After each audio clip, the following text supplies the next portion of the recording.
Ryuga Gotoku, or better known in English as Yakuza or Like a Dragon as it'll soon be called, is a long-running RPG series about a starring orphan character finding their place in a cruel world.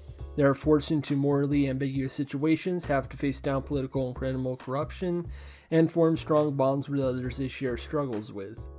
The most common themes the stories of these games relate to unchecked greed, how people are willing to dehumanize or hurt others for personal gain, and standing up to corrupt systems and those who gain from them to find true fulfillment and happiness in a world that would normally never allow for it, despite the challenges and hardships. This also describes Didnapper 2, a PG-rated fetish game made in RPG Maker I found in 2021 randomly on Steam. It was my 4th favorite game of that year. It beat out Ultra Kill at 5. Yes, we are really doing this.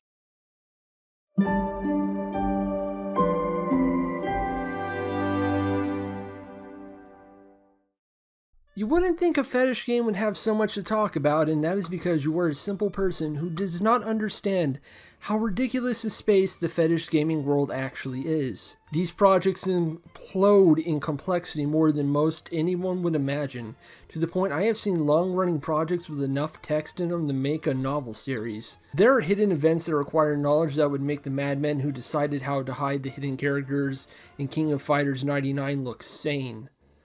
I remember playing a gender-bender visual novel with an alternate history backstory that involves Neil Armstrong becoming the President of the United States. The depths are bottomless, vast, and terrifying, and I will never escape them.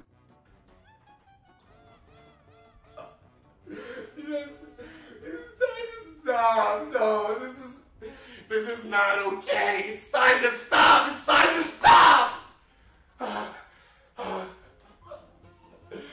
I'm sorry, Bob. Thankfully, I'm not talking about one of these games right now. Didnapper 2 is a simple game in both playing and finishing it. The reason it gets a video with a timecode this meaty is because the devil is in the details and we might as well be in hell. I'm going to make wide pulls on character motivations with actual possible plausible evidence, so be very afraid. There are gay ships to make, and the developers did it on purpose. They've given me too much power and I will use it poorly.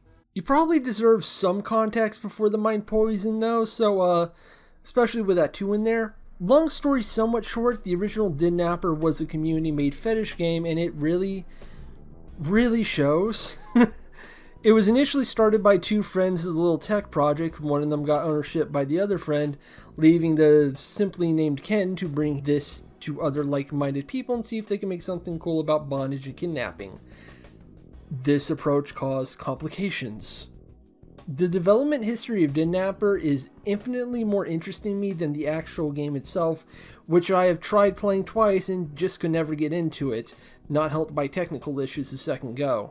Previous versions were littered with bizarre ideas, including one ending where a main character becomes the brainwashed slave of a vampire, in a game that is otherwise focused on political skullduggery in a fantasy setting.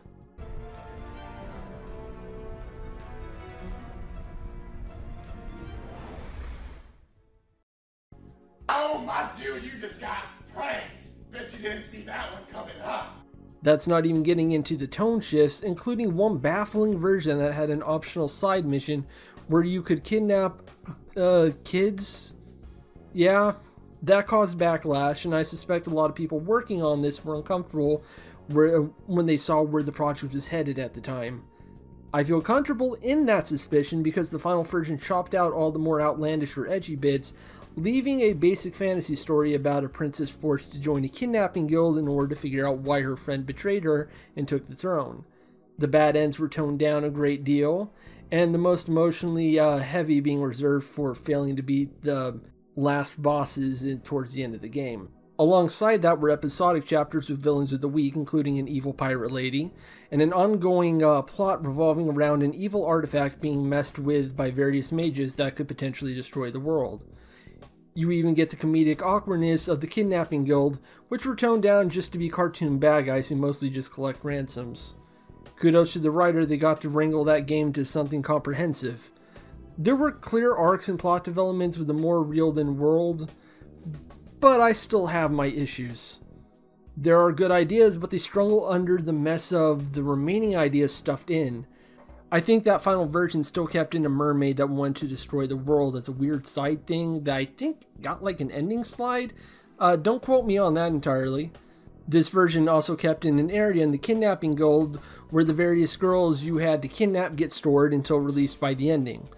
This existing at least has some justification, the main character Suki trying to keep her unlucky victims safe while she's forced to work with the kidnapping guild for the time being, but it's harder to justify the kept over minigame where you can just mess with them in their cell, something that Suki in this final version would never do.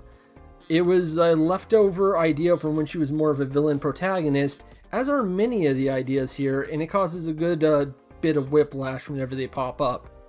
Mix all that in with the lack of polish and this being done primarily by still fresh behind the ear developers and enthusiasts, and you have something a bit impenetrable to those outside it. Very much you had to be there sort of thing. Sort of like Homestuck, but with far more girls being tied up and less tangents about shipping and self-loathing.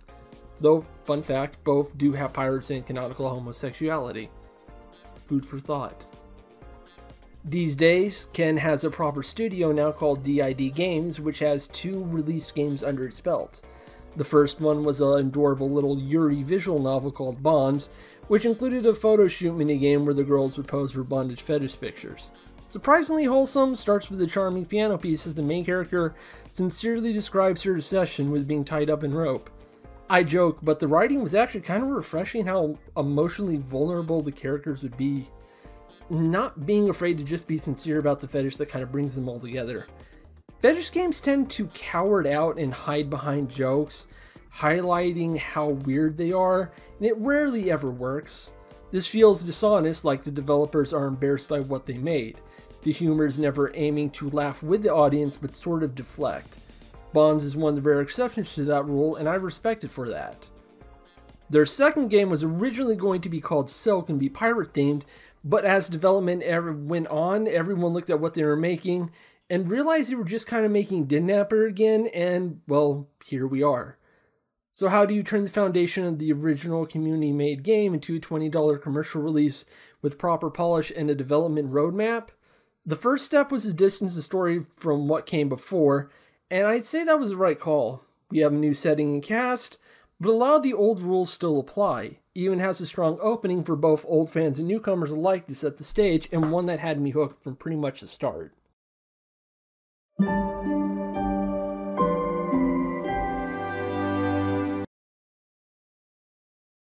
Alright, get used to the titles, everyone. I'm having fun.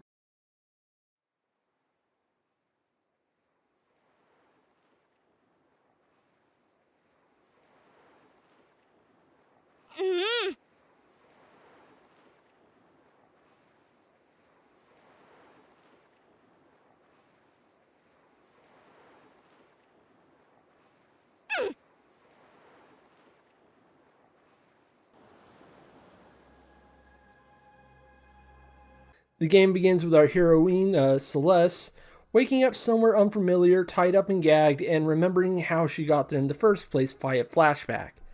We then transition to the past to Belia, Celeste's home island village, where she is a bit of an outcast. Part of this is her own clumsiness, part of it being the bullies who chase her around, but a major part of it is that she used to be a lonely orphan who burned things around her with magic powers, or that could have been more clumsiness. To be specific, Celeste doesn't have magic, but a power called Chroma. Celeste is an Aeon, someone born with the ability to use Chroma and create various effects of the elemental variety, with magic being a foreign concept to this world. It also causes some friction between her and the village for a variety of reasons. This is useful for fighting monsters though, which is good because Celeste has to go find the daughter of the local weapon store owner while the adapter plants are out and about. You'll never guess what they do. You can also explore the village for little interactions before that. Worth doing just to find out that the mayor's daughter is in self-bondage, and you can find her in the attic looking at rope in the wall. The mayor's wife also has a good joke to share. You can also learn that Celeste cannot read cursive, a little detailed to show she isn't very educated, something that will pop up a lot more as we go on. I like this touch of the letter pile. Helps cement early that Celeste is going to be out of her element in the adventure as we are, so we get to learn more about the world alongside her. Granted, we'll mostly be learning that there are kidnappers literally everywhere, but stuff about chroma politics and what various pervs are into are also in the mix. Back onto the trail, we are introduced to combat. If you played any RPG Maker games with a battle system recently, the one Didnapper 2 use will look very familiar. You have the usual health points and magic points that are replaced with chroma points in a very unfortunate abbreviation, once again like Yakuza. There's also TP or technique points, so feel free to insert your own witty toilet joke here. The last one is special as it builds when you successfully damage an enemy or cast a buff or heal, plus whenever you take damage. It's a popular system for a lot of these games, as is the active time battle system from Final Fantasy. When this bar fills, you get to move, and this applies to the enemy as well. Haste effects increasing bar fillage and vice versa with slower stalling effects. Didnapper 2 doesn't do anything that special with this formula beyond one thing its predecessor introduced that changes everything. Bondage. When the health of a female enemy is low enough, a broken heart icon will appear above them, signaling that they are in a weakened state with overall lower performance. You can then use a capture command to tie them up for a set number of turns, depending on your selected party member's capture stat, and the battle ends when all female enemies are tied up and all male enemies and monsters are defeated. This goes both ways, however. Celeste and her friends can also be weakened and tied up, and you get a game over if everyone ends up tied up instead of the traditional party health wipeout. The solution is to have the character struggle free slowly with his slower ATB bar, or speed up that process by having party members use the rescue command to weaken the bondage, and eventually free them as the number on the icon goes down. This does have the obvious trade-off of using a turn without actually doing anything to the enemy or the rest of your party. You and your foes can also strengthen the bondage or use bondage-specific commands, usually casting debuffs. This all completely changes the flow of the combat around and creates new strategies, like leaving an ally tied up in hopes that certain enemies focusing on strengthening the capture state to make them lose turns, or do the same by tying up an enemy more in hopes that their friends will lose turns trying to free them, buying precious healing time. Alongside some tight balance and every party member having a very specific range of skills for their role in battle, you get a battle system where you're always in the position of weakness, trying to gain some sort of momentum while also trying to survive an onslaught. One bad move and you can find yourself with a major party member tied down for a while at the time when you need their skills the most, made more perilous when enemies being able to capture you when you're stuck in a sleep state. You're constantly on the back foot, which is fitting for a game where the main threat to the cast is being kidnapped. The goal is to come out on top with bad odds against enemies who fight dirty, aiming to use skills that help them subdue you rather than just defeat you. The fetish has worked into the gameplay in a clever way, so much so that other DID games I've seen around have wholesale taken the system from Didnapper and applied it from their own games often. After a slow bit where Celeste fights through some plant monsters so you can get to grips with the battle system, Celeste finally reaches the local mines where her friend Rini has come by to drop off lunch to the miners that work for her father. Thing is, she's a little wrapped up with something. After freeing her, you get Rini in your party for a short bit as you walk back to the village. She really wants to help, and she is quite bad at it. She is here entirely because the fanbase really wanted to see her be playable for a bit and get tied up, so she's here for a short segment to be constantly humiliated by plant monsters with a weak and useless attack. She's the only character to be in the party who's more useful tied up than free. This at least helps you realize how the capture system affects the balance of combat early on. There's also a mini-boss that gives Celeste's first Fire Chroma move, which teaches you about elemental weaknesses, which are fairly minor.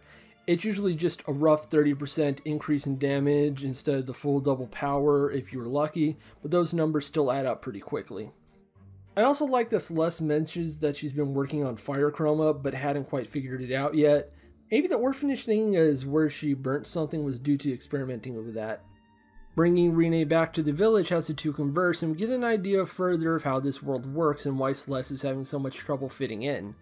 The reasons Aeons don't seem to mesh is less because of their powers, though that is a factor, and more because almost all Aeons are nobles, using their status and abilities to make economic moves that put everyone else at a disadvantage. Renee's family owns a mine that we found her at earlier, but it's doing badly due to Aeon's driving the cost down to materials by opening up their own nearby operations using Aeon workers to mine faster than any normal person can. It's so bad that her father is overworking at the shop, and she's still trying to help the only way she can by giving the workers lunches. There's even a little accidental microaggression where Celeste has to remind Renee that she too is an Aeon and is pretty disconnected from all that. Celeste, as presented here, is very disconnected from the world at large, despite somehow having come from somewhere off the island, as she was found by a fisherman with a strange jewel with her. She wants to go see things she's never seen before and escape this village, seeing it as a sort of rut she's stuck in, with Renee being the only person who treats her normally. She had a childhood bully in the form of a girl named Sahara, now having left, while a girl named Kula has taken Sahara's spot while being far less threatening.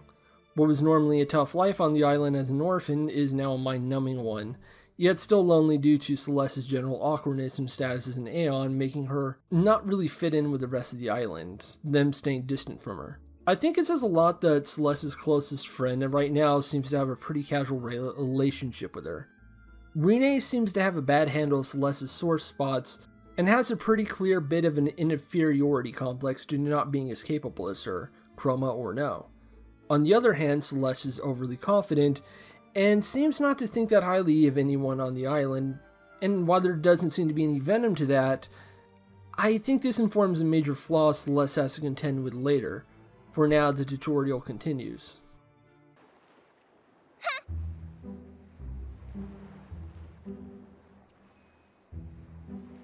Huh? Hey! Meet Mina and Mine. They're Kula's hench girls who we saw earlier chasing Celeste around, and no, they are not related to Kula, even though they have very similar hair. The fanbase was very confused on this point, as was I originally. They're kinda dim, and despite trying their best to be bullies, it kinda turns itself around with Celeste enjoying to dunk on them as we see in the battle with them. Thanks.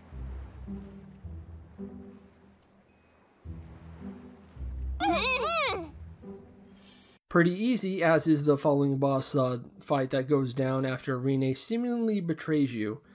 Kinda surprised that Celeste hasn't worked out, maybe something is up with Renee binding her arms and putting her in a blindfold, but maybe being tied up by Sahara so long just warped her idea of what normal is.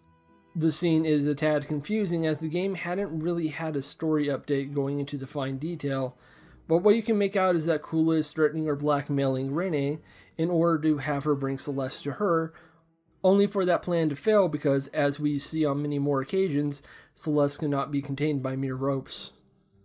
Kula being a really obvious closet masochist is a fun joke, and she and her henchmen aren't much more difficult than the previous fight. However, after beating her...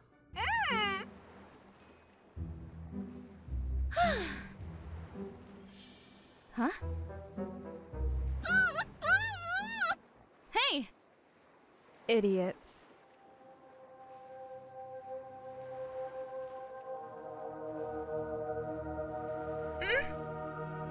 What?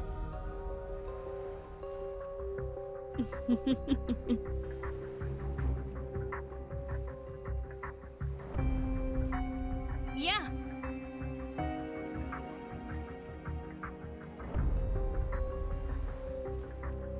No.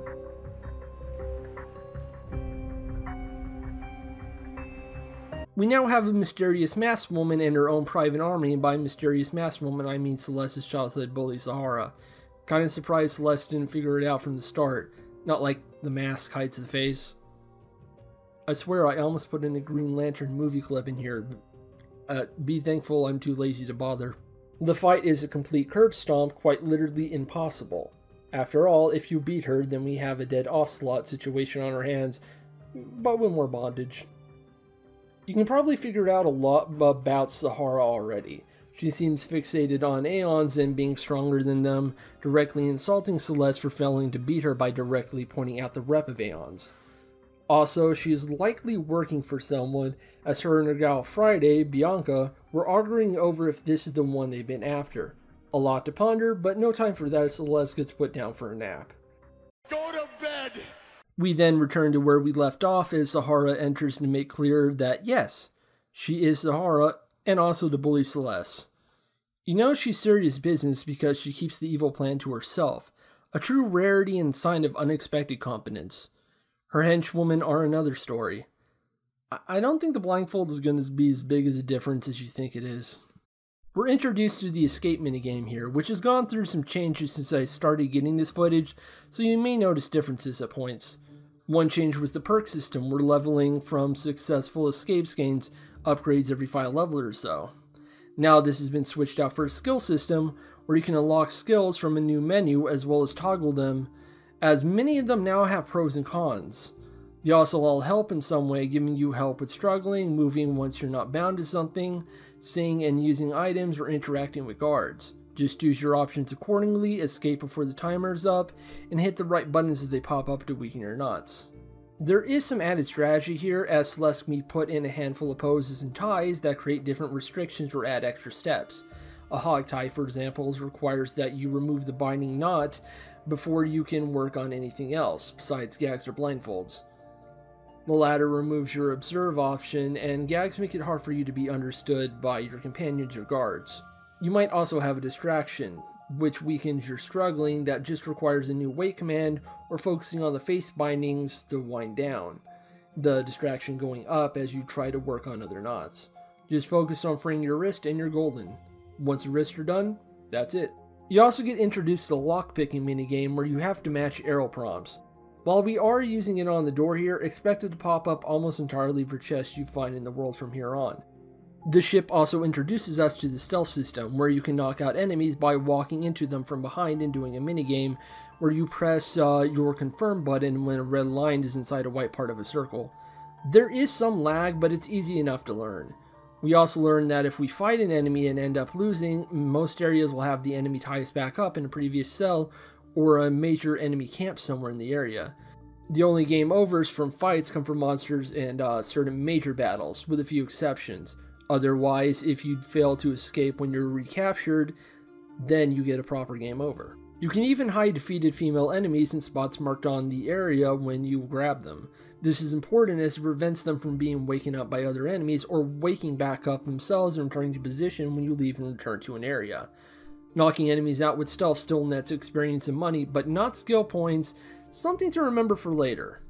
Dudes just get knocked out. You can never be rid of them forever.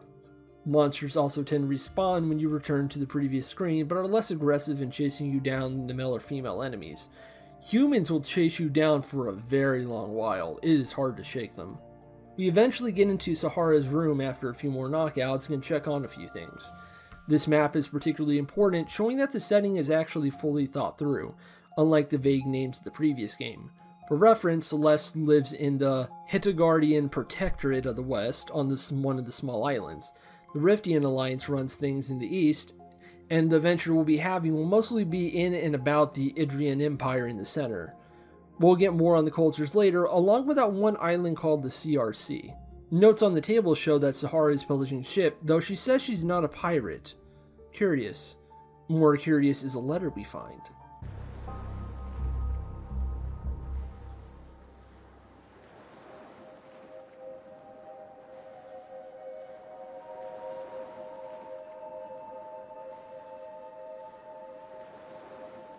Sahara is indeed working for someone, and for some reason they think that Celeste has something called an Exceed, and they seem interested in this Exceed and possibly Celeste herself.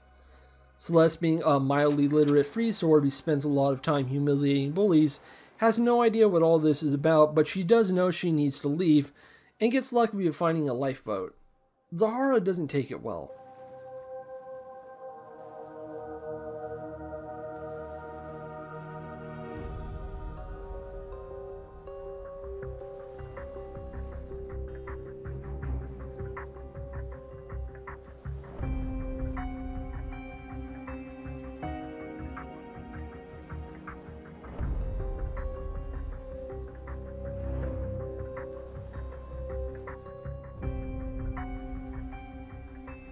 Wow, the intro took a sixth of this script.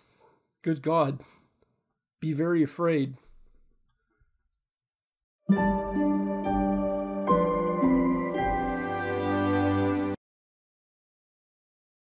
Before we continue on with this game and its exciting storm of rope burns and chains of girls bullying each other, I think we just need to sit down and make sure the more normal of you in the audience understand just what this game is.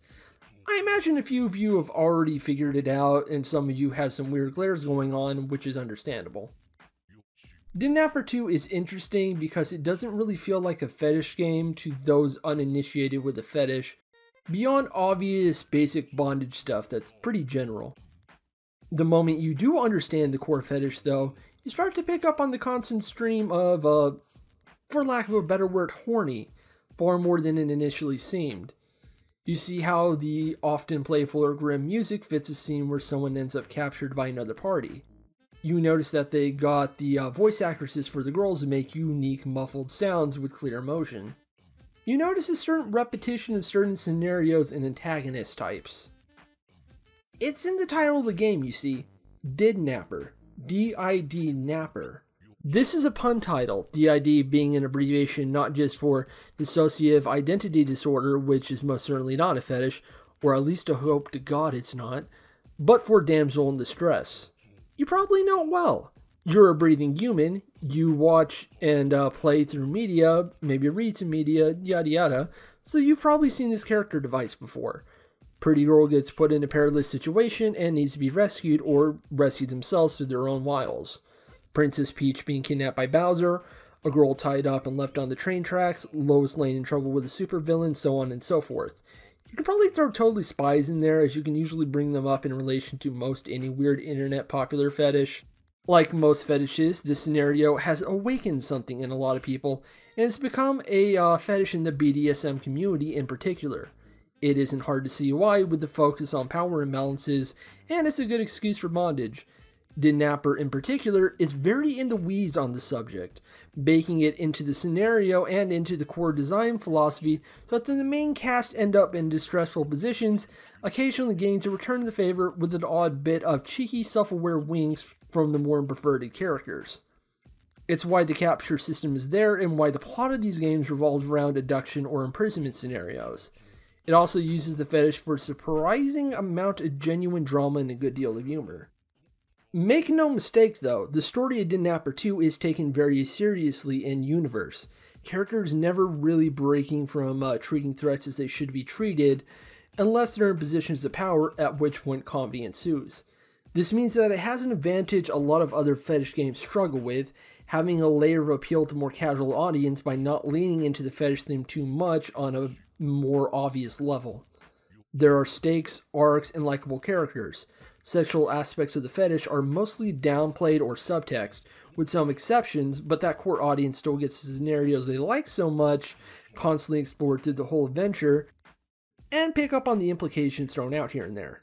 I'm genuinely impressed by the balancing, and this game actually got me into a new bondage fetish I was mostly oblivious to before.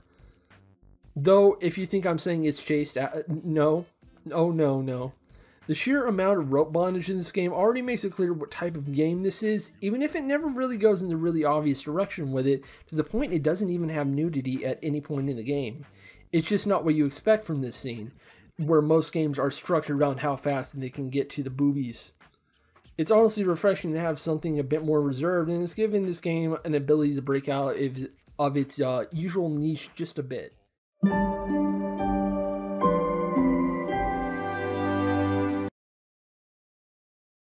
As Chapter 2 begins, Celeste finds herself on a shore, tired, confused, and wanting to see if she can figure out just where the heck she is. That ends up being a town called Kentamil, which, as it turns out, was expecting her. Yeah, so Celeste is a wanted criminal in an unfamiliar land now. Just add that to the list of her bad week at this point. She's probably out for a few days. Speaking of, quite a list of charges are thrown at her, which includes heresy. Heresy? I don't think so. No time to worry about whatever is going on in the town or what all the people are running around for, as Celeste is taken to jail and the guards are not sympathetic to her pleas. At least we have a new friend in here. Whatever.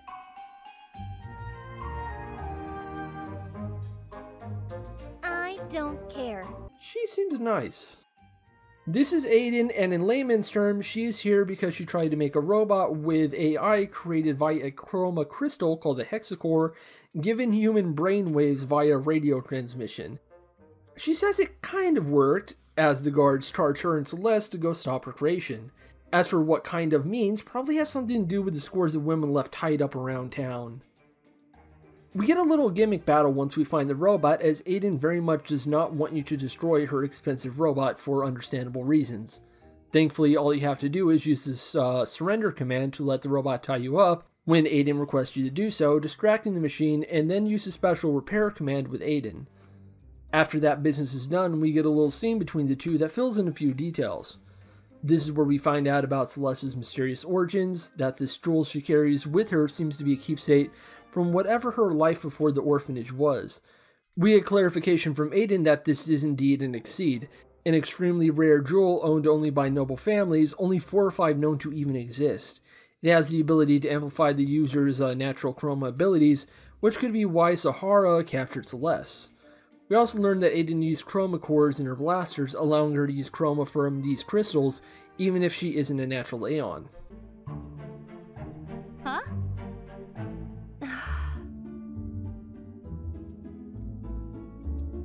What?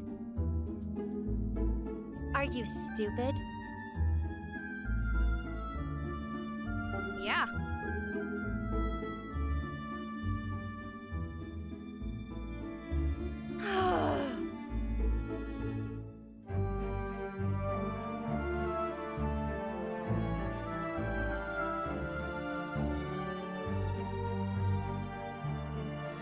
Little Layman just changed his color.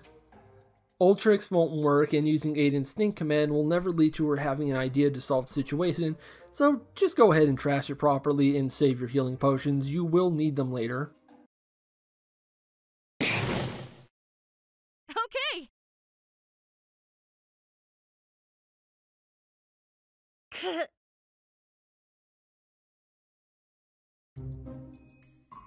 Huh?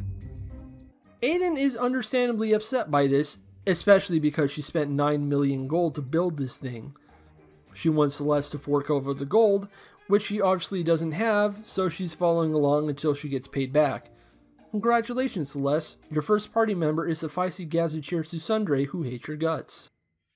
Where Celeste will grow into her own to be the party's main damage dealer, mainly through absurdly strong physical moves and some of the best party-hitting chroma moves, Aiden can slip into just about any role.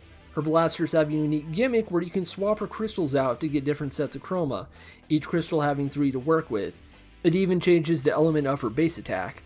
While she's fairly underwhelming stat-wise, she can slip into just about any role you need at some level, usually to support a more specialized character. Just be sure to explore and find all her crystals and she'll always be useful. Celeste now has a goal of learning to use her Exceed properly to have the power to take down Sahara. To do so, Aiden suggests traveling to Eva Verona and using the capital library to research it. This also confirms to us that we're in Indrian territory, a ways off from Celeste's home. Aiden also has personal interest in the library for scientific purposes and has no actual connection to this town, so leaving with Celeste is a win-win for her. Still mad about the robot though.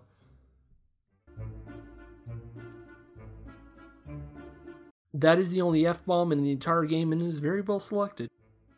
If you manage to untie all the tied up women in the town, visit the bar and turn in a quest to get a card, which can be used to make a permanent stat upgrade on any character. You'll be getting these throughout the adventure as you explore. Some cards are also special and unlock new moves for various characters, so be sure to keep an eye out for them. Afterwards, head to Aiden's shop on the upper right of the town to continue with the story. That is a lot of rope. On an unrelated note, Aiden's skill when captured is a self-healing move called Masochism. We continue into the Mui Mui Forest to reach our next destination, where we really get a feel for how good of a duo Celeste and Aiden make. Celeste has no real experience outside her village, relying on a prickly companion to fill things in, which isn't so straightforward due to Aiden having the personality of a fickle cat that just got pushed aside by a broom. Celeste also wants to help people and tries to see the best in people at the start, while Aiden is much more cynical and annoyed whenever Celeste ropes her into nonsense. The two have more to their characters than that surface level stuff though, and we get our first glimpse with Aiden in the Mui Mui Forest. The big thing is that while she's caught up in current events and science, she's not the most knowledgeable when it comes to the wild. Celeste actually knows more about abductor plants than Aiden does, and takes the opportunity to get the upper hand on her new friend. Thing is, Aiden is genuinely fascinated when she finds out they abduct their victims and wants to know why they do that. She wants to know more about the world, and her usual frustration melts away when she's given a new question. But as they say, curiosity killed the cat.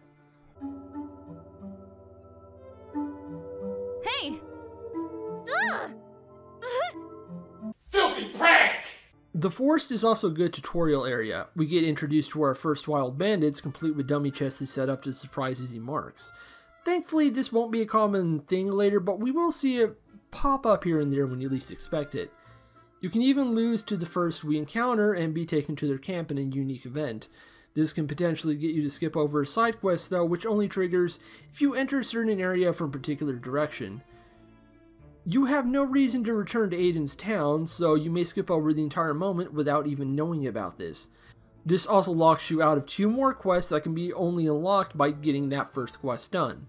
This side quest has you dealing with a woman who was attacked by bandits, and her friend was kidnapped, so you head to the bandit camp to go find her friend. Fitting the theme of trickery in the forest, the woman turns out to be one of the bandits, leading you into a trap. Of course, she decided fighting alone was a good idea, so you can guess how that turns out for her. With that handled and a fellow damsel rescued, Celeste and Aiden can finally get on their way.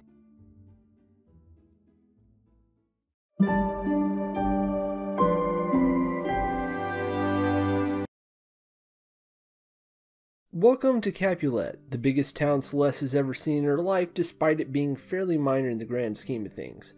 It and its sister city, Montague, which you can probably guess the reference to, are important ports, each with a minor noble family in charge, the Viscounts and the Edelsteins. Those families hate each other. They hate each other a lot. Nobody is sure how the feud started, each town having a different story, but that feud downright affects the populace, and everyone is at each other's throats as a result. Things have currently reached a boiling point, with a rumor that the daughter of the Viscounts may have been kidnapped, and following this game, yeah, probably. Celeste also shows shock and horror at the state of the affairs, wondering if something can be done, and Aiden wants nothing to do with this and makes it clear in no uncertain terms. Plus, they kinda have to get out of here due to that bounty on Celeste, which should be making its way here any day now. We also get our first party sit down where you can converse with your team and figure out where everyone is at or learn more about them. What we get this go is that Aiden is not very well liked in her old town for her various eccentricities, having moved there for reasons unknown some time back. We also learn her robot was meant to be able to connect with the user on a thought level to understand what they needed, and, well, she needs to work on how it sorts between wants and needs. She claims she was aiming to get rich making helper robots, but Celeste can't help but give a little smug smile that she's clearly a good person and just doesn't want to say it. We also see more of her cynicism, seeing people as loving to hate each other with seemingly no end in sight. There's a simple minigame you can do at this particular end to earn some scratch by just reading dialogue carefully and figuring out a customer's personality, then selecting the right action to get them to pay their tab. There's also a new side quest at the local guardhouse where you can get a bounty to chase down the leader of the Mooey Mooey bandits. Good way to earn some money, and wow, they gave her a lot of underboob. That's excessive even for this game. The side quest update also added an additional quest afterwards where the guards mad at you for showing them up, frame you for a theft, and put you in the clink. Thankfully, their boss is one of the rare reasonable authority figures in this world. Don't get used to seeing many of them. This is also the first town to let you do challenges. In previous versions of the game, Quest Sports had a series of generic and pretty boring quests to complete, but a later update removed these and replaced them with challenges. They're partly a clever way to reuse finished areas and a much more efficient way to grind out gold. You're given a main goal to complete alongside a series of extra goals that net you bonus golds if you accomplish them. They're much more engaging than just returning to the same few areas over and over to do a mundane task, often testing your stealth skills among others. More to get added as you progress through the story, so be sure to check back every few hours. Back in the story, Celeste and Aiden have hit a snag. Due to the two towns hating each other, people need vistas to use the ferry service, which they definitely don't have, which cuts them off from continuing their journey. Thankfully, a solution appears before them that requires some violence. 2 Edelstein girls are bullying a poor kid, so you get a quick boss fight with them. Afterwards, despite Aiden's continued rudeness, the two discover that the kid they saved is a child of the Viscants and introduces you to his parents, who could help you grease the wheels a bit. Being nice actually paid off, and Aiden is not going to be happy about this for a while. The rub is that it's a favor for a favor situation. That kidnapping rumor from earlier turns out to be true, with their daughter Eileen captured by hired goons from the Ilsteins. Celeste and Aiden turn out to be perfect for the situation though, as they're skilled fighters and not connected to the town. Celeste and Aiden get the visa to go get their daughter back, and a cash reward upon return. Aiden, of course, just wants to cross the river and go, but Celeste manages to get her to help, even if she's still going to be grumpy about it. You might also pick up that the Viscants seem like huge tools. They seem less concerned with the well-being of their daughter, and more about how her being kidnapped and held prisoner reflects on them. They also refuse to get Celeste's name right. You know, your average rich assholes. Montague is a more depressing looking place with a lot of brickwork and miners due to their role being a mine. You can do another side quest here dealing with the root variant of the abductor vine, which starts off with a fun reversal of the start of the Movie 4 segment. Be warned that this mission can be rough. You probably won't have many potions yet, and these root bastards have moves that can both do big damage and delay your next turn. You may want to wait until you get your third party member before attempting it. Once the Edelstein Manor is reached, Celeste and Aiden sneak out around back to find a hole in the fence, plus 2 maids on break. I find it very funny it's Celeste who's the one who makes the obvious but very criminal plan here.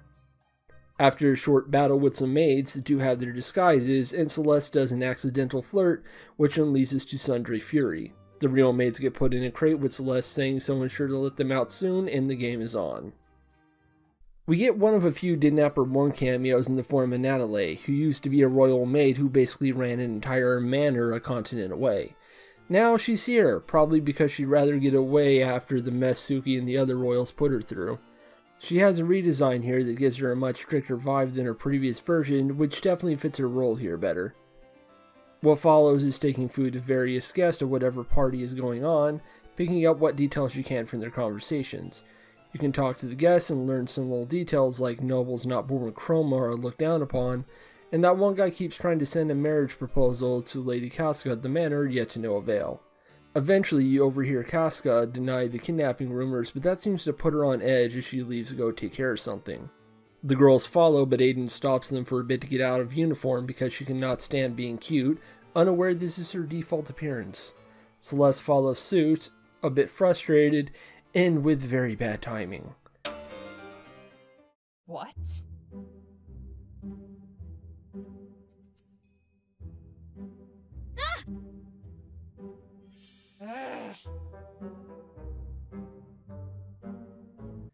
Oh hey, she brought her guards from the first game too. Must offer good benefits. Adelaide's management style was unorthodox to say the least. She's into BDSM and likes to play with disobedient employees and intruders. This means another mandatory escape segment, and you can go to Aiden in the back for help to undo some knots.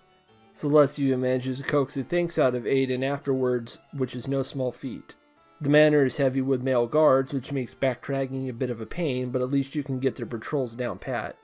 Sneaking around eventually does reveal that Costco is hiding something that makes muffled noises, but before the two can investigate, a familiar maid comes by, only to find her guards are on break. So, time for some revenge. She has a bit of extra health to her, but goes down easy enough. I like the detail that Celeste kept the ball gag for some reason and actually gets a chance to use it. The good news is that we find Eileen, and the bad news is that she doesn't seem wild at the prospect of being returned to her family. This brings in Casca, who seems equally aware of that fact that Celeste is still very slowly processing. Cue boss fight.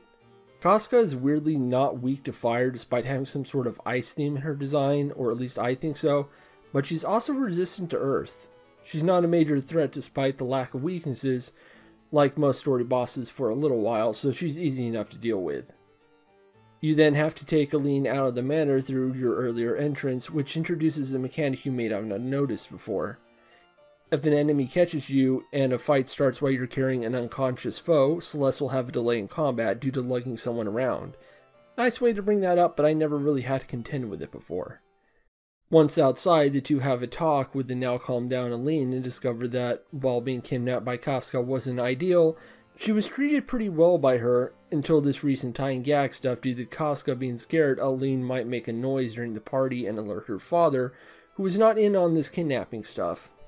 Aline's parents are dismissive and controlling, so even though she was literally a prisoner, the fact that Casca actually talked to her and was nice to her was a big step up from where she was before.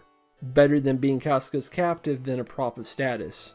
Celeste and Aiden both sympathize with this, Celeste giving some advice to Aline to stand up for herself. Aline agrees to go with them and do just that. This advice does not work. Her parents are pros at this talking people down stuff, the absolute knobs. They also stiff the pair on the pays somewhat because the bounty just reached Capulet, which is a good enough excuse as anything else to undercut. Still, the gals do have the visa, so they can continue on, only for Aline to surprise them at the last minute. She's decided she's coming with them to see the world, and if they don't let her, well, she may have left a note framing Celeste and Aiden as kidnappers out of retaliation for not getting the proper payment. Also, she can just lie and say they helped with the first kidnapping as well. Blackmail is just easier than a difficult conversation.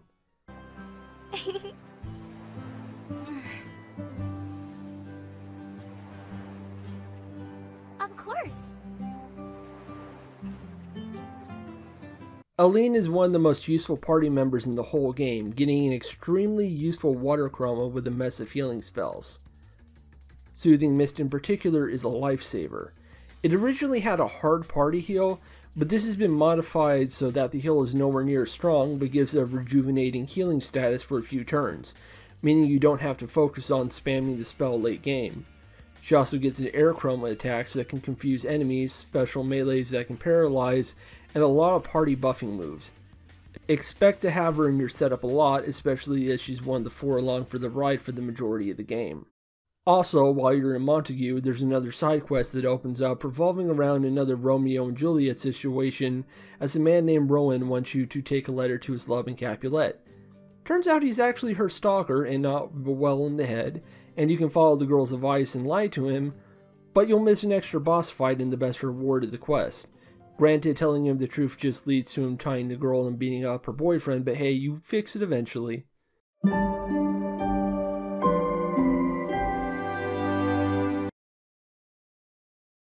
Chapter 4 is pretty short, but establishes some important things going forward. It starts by showing the new party dynamic with Aline bringing a bright new energy to the team, which Aiden and entire Celeste do not fully gel with.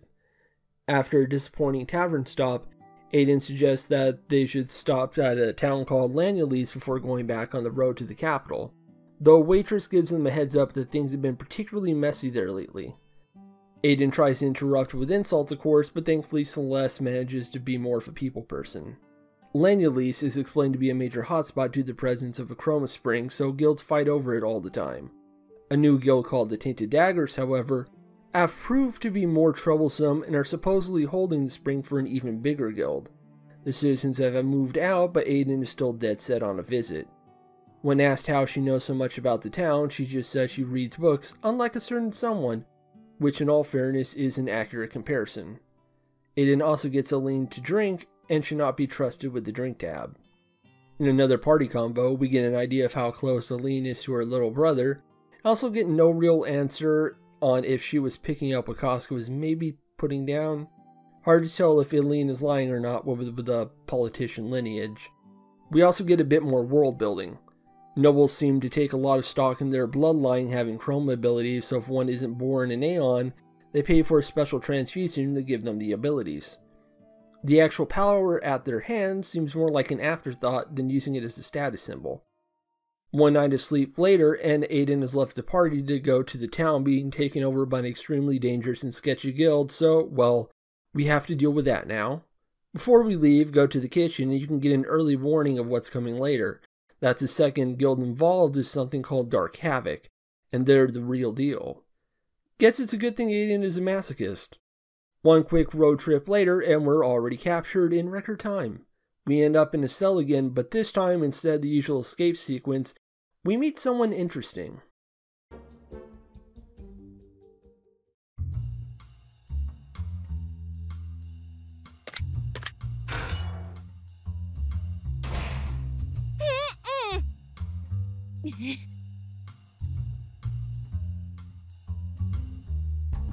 Thanks.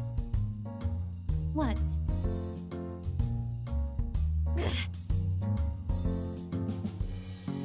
Yes. Okay. Why? Huh? Our new friend is a bit cagey, but a reminder of her odds alone eventually gets her to help out. Her name is Chelsea, and she was apparently with a group and got separated due to the evil guild on the prowl. No need to look into that brief hesitation at the start of our explanation, probably nothing. As a brief side note, we will get some confirmation much later that Chelsea's outfit is a direct reference to the heroine of the first game, Suki. The team didn't give her a name shoutout or a cameo due to the complicated nature of the first game's community ran development. Nobody comfortable to claim ownership of the character, but there are references if you pay attention. Celeste is still mad at Aiden, who's trying her best to keep up her usual rude persona while blushing away her actual feelings. Eventually, the truth comes out. Aiden has to grab something from her old house in Lanyalese, but refuses to spell just what that something is, and knowing her, that probably means it's something kinky. I also like the little detail that Aiden can only say thanks in a whisper, and then can't repeat it when asked what she said. She's trying. We have Chelsea in the party now, and find that she's basically a thief mechanically, starting with physical skills that can cause poison or do massive damage if you're willing to build up to technique points. After working our way through the road to Lanyalese, we found the town in question a ghost town, the exception to all the scoundrel girls holding the fort. Once we reach Aiden's home, we discovered that her something was indeed kinky, but useful. Turns out that she had developed a special rope that can bind the abilities of Aeons, made to help deal with the Aeon-controlled guilds that caused so much trouble in the past. She rejects the idea that she did this to help people, as usual. Outside, we find our earlier captor fighting with the Knights of Idra for control of the spring, which is abnormal due to the spring normally being considered neutral. Chelsea is also clearly distressed and takes her leave from the party. The chapter wraps up with the party going back on the road discussing why the knights were there. Aiden also pushes her luck a little.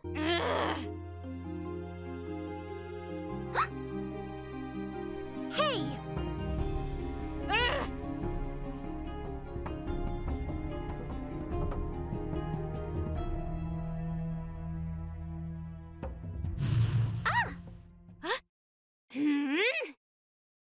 What? I really like this scene. Celeste's first major arc moment gets addressed, that she has a more severe problem than it first seems from being belittled or having her help ignored or downplayed.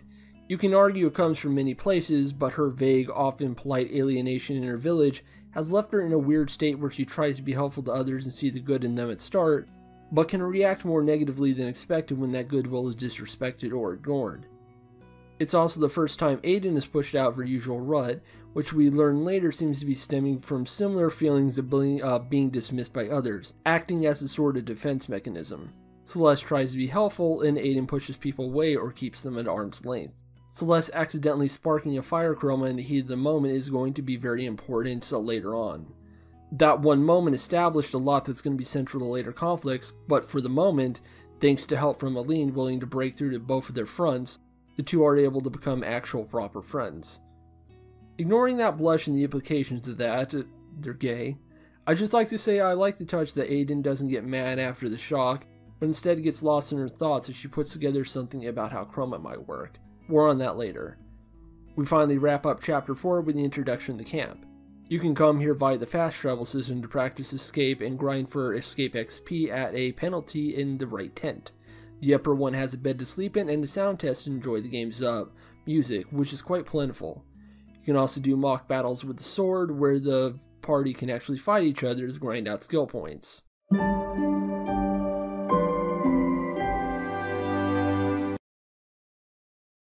Before we get into the meatier chapters, I figured I'd do a quick stop to give my general thoughts on how the game looks and sounds, since that presentation is what got me to pick the game up in the first place, and then keep me with it for long sessions. Screenshots genuinely do go a long way for me. When I browse through Steam, I tend to focus on logo art and screenshots, avoiding video trailers unless I'm not entirely sold yet, but I'm interested enough to learn more. What can I say? I like aesthetics. How a game looks goes a long way towards my enjoyment, less on graphical quality and more in the art style displayed. Didnapper 2 instantly caught my eye because the character art shown, contrasted against the usual expected RPG Maker backgrounds. It was lively and expressive, a way I often don't see from, well, any RPG Maker game, and I played a good few. You can thank the artist known as Box Tie for this, mostly, who handled the majority of the major characters, with CG mostly being done by Taitiki, and enemies being handled by various other artists. Box Tie's work is what really caught my eye and got me on the page long enough to decide to pick the game up, and that art goes a long way. It's a very clean and colorful look, mixed up with every character having a ton of expressive poses instead of the usual static pose with slight expression changes. I also like that the team included moving mouths and eyes, giving dialogue a bit more life. The UI is very clean and easy to understand. The transparency in the battle screen in particular is extremely appreciated. Makes it feel very easy to make decisions in battle. Little touches to add to the general visual theme of the game, like location signifiers fading in with the mess and rope and chains moving around in the frame, also give the game a unique feel different from other games made in this engine. I like RPG Maker, and I know it's more versatile than it first appears, but you're often roped into a pretty basic setup or look due to the risk of trying to get the engine to look like anything else. The music also did a lot of heavy lifting once I was playing, though it took me a while to realize just how good it was. This is because it initially sounded generic to my ears, like what I would expect from any fantasy adventure. Still, there were a few standouts even on my first playthrough. I particularly like Selfless Defense, the game's main boss theme, very action-packed and upfront with its energy.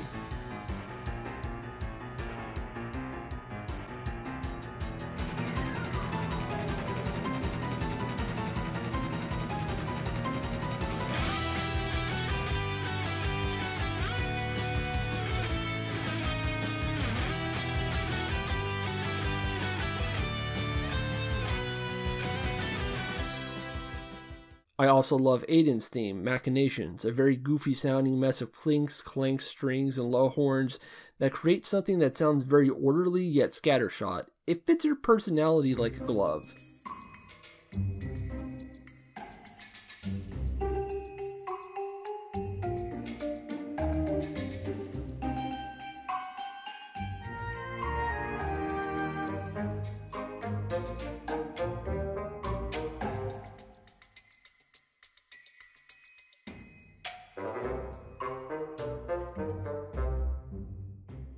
Most of the soundtrack was handled by one Weasel XR, with 4 or 5 tracks handled by one of the team's main contributors, Prologue, and a single library theme from Ken with some lovely piano work.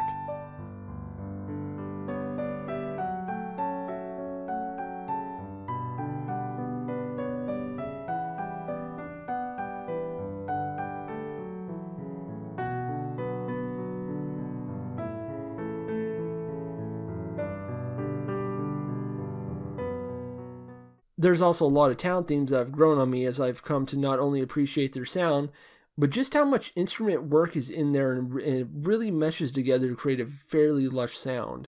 Expression and Liberty sticks out in my brain particularly.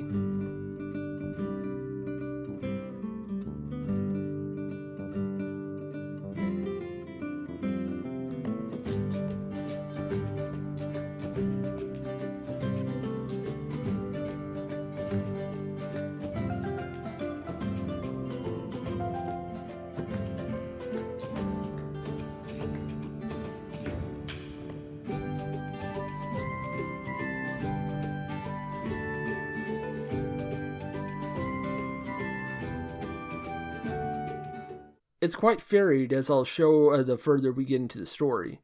For now, about time we return to the tale.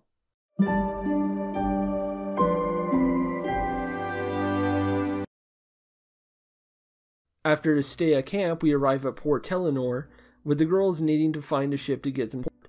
The good news is that they find one. That's good. Problem is that our only option is one Captain Ajab, the only guy leaving the port today, and he's a character. That's bad. We can't really pay him to get on, but Aline manages to find another solution with him. That's good. That solution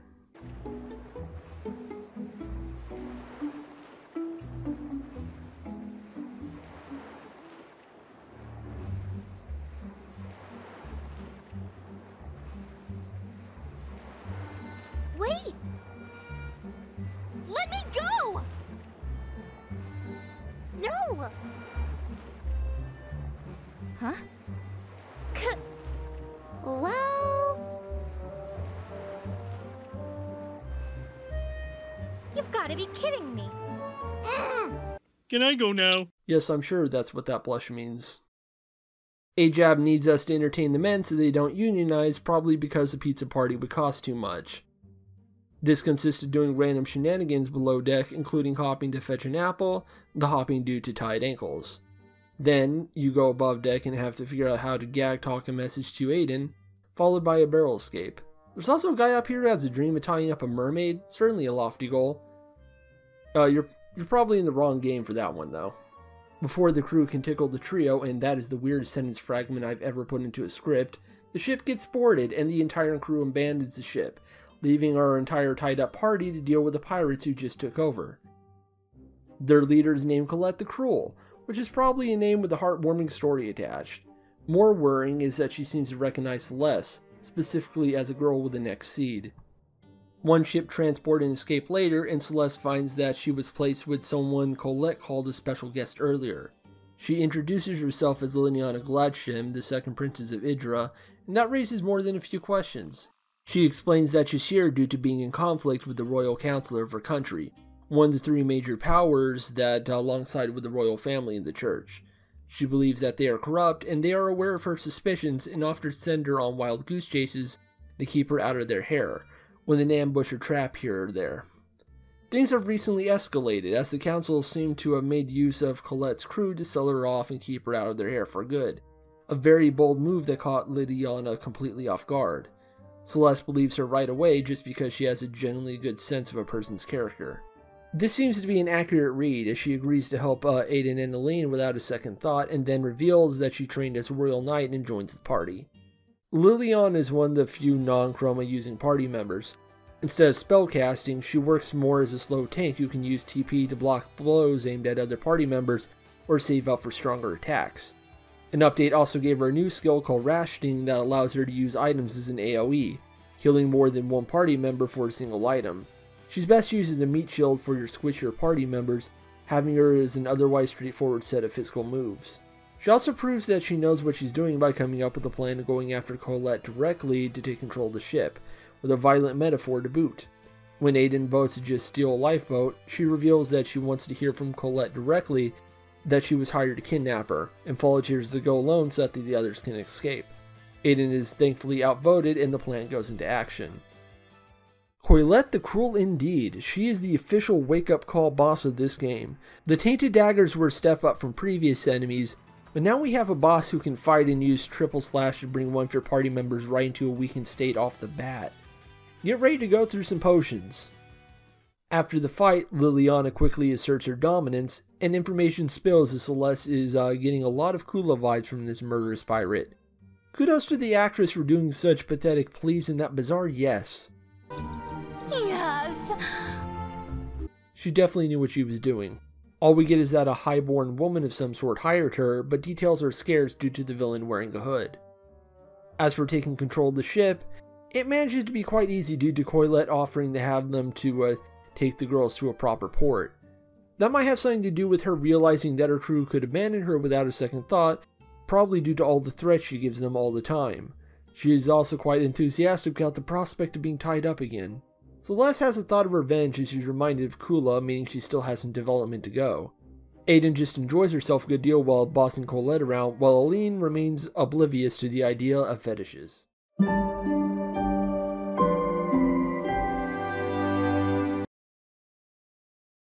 Now at Port Levity, Celeste gets a weird look from Liliana, who wants to discuss something at the local inn. It's not a look that Celeste likes, as we see her getting a bit angry again, probably because she suspects she's being judged for things out of her control.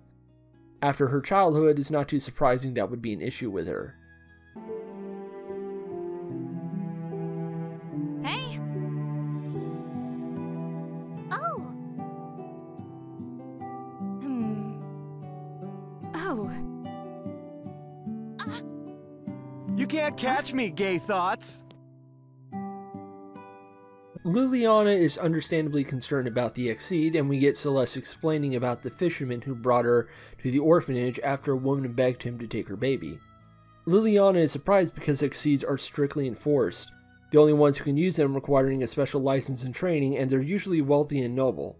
A girl from a fishing village using one with no problem at all for her entire life is kind of unheard of. Liliana apologized for upsetting Celeste as the game's most popular ship takes form. For the record, I do support it, but it's not my favorite Celeste ship. My favorite one is with Sahara. Yeah, I'm sorry about that one. It's kind of messed up.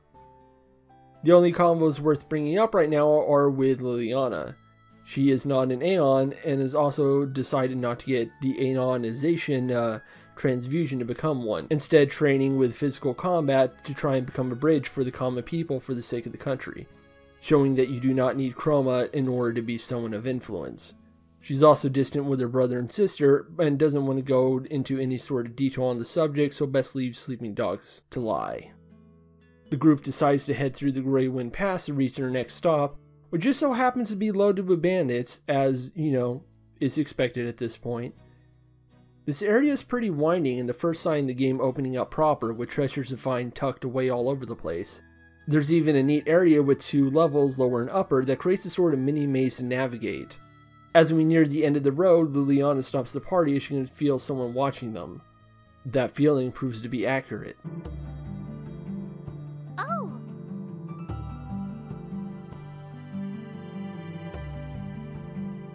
Hey.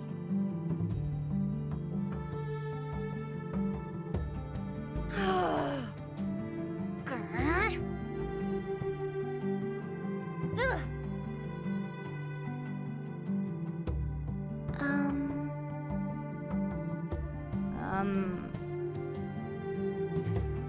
Stop right there. Hey! Do not touch me. Huh? We are now dealing with a strange woman in tribal outfit who seems to be focused on killing Celeste, and a fight is unavoidable. She's tough, but I got lucky with a crit on a heavy slash, letting me end the fight quickly. Even tied up, the girl refuses to go down, leading to Liliana and Aiden trying to keep her down. Thing is, we have bigger problems right now.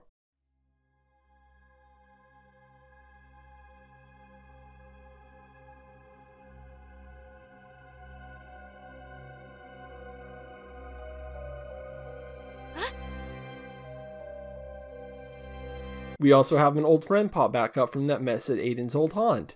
She introduces herself as Droyette, and she's not so much a member of the Tainted Daggers as the commander of Dark Havoc.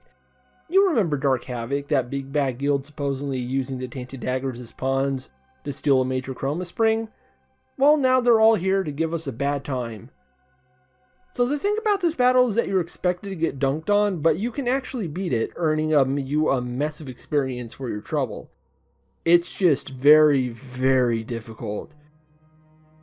These 3 use silencing strikes to rip chroma out of your arsenal, and know nasty skills like triple slash and whirling devilish, which strikes at 2 characters, one for 1 hit and the other for 2. You need to pick them off one by one while managing the party's health, which is insanely stressful.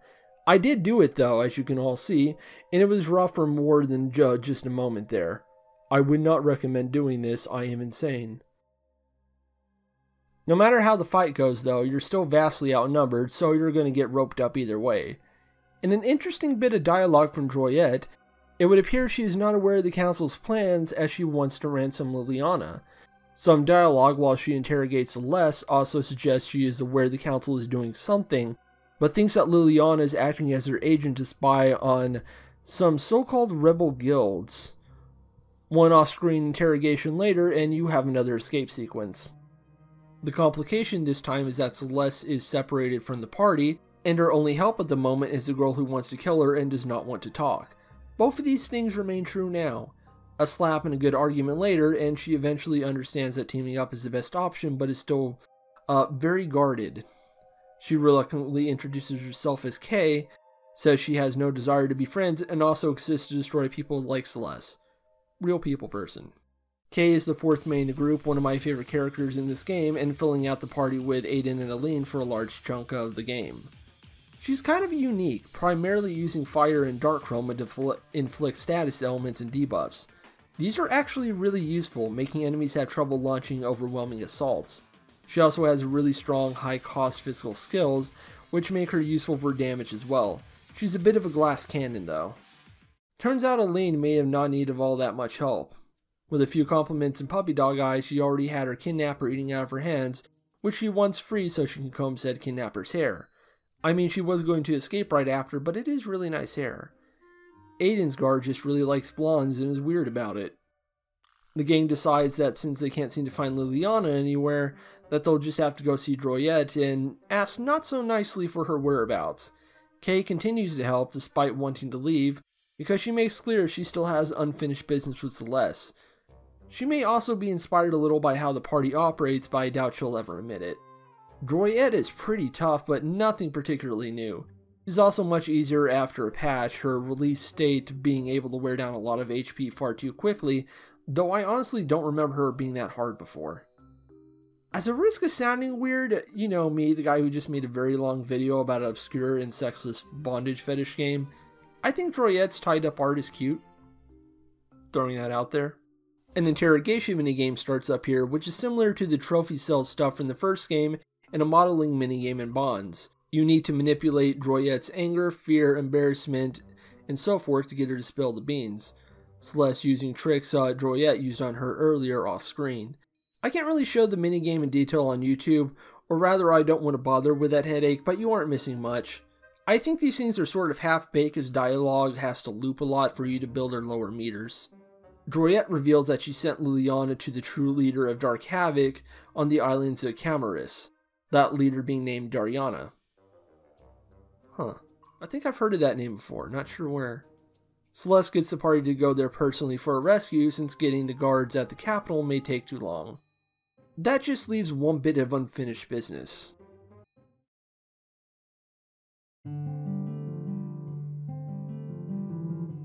Stop. Huh? I will end you. Great. Oh. Kay's theme here is survival, a beautiful little piece that really does a great job at expressing who she is as a person. Somber and naturalistic, with a great deal of melancholy.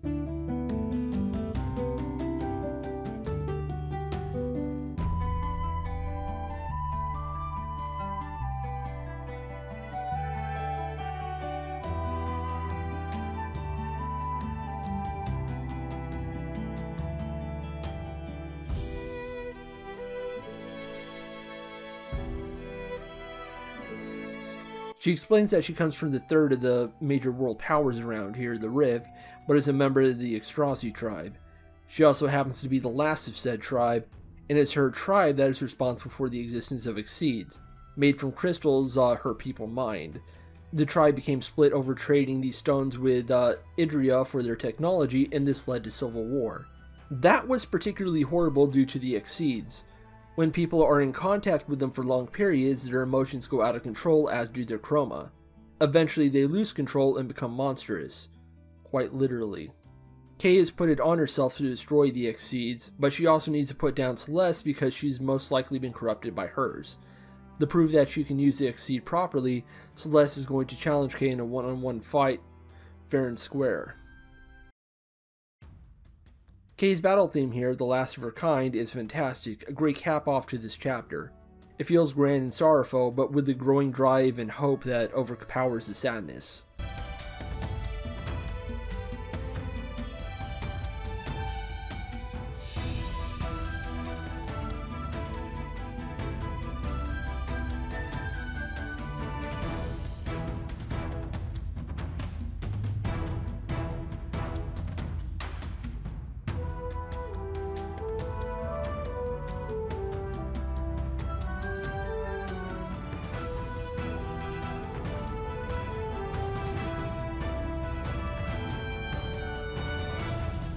As the fight ends, Celeste finally proves that she is more than her base instinct and anger, holding back and showing Kay that she can't control this power. Also, they are friends now, even if Kay won't admit it. She'll be tagging along to keep an eye on Celeste, perplexed that someone can have an Exceed all their life and not become a monster, maybe seeing a new path forward.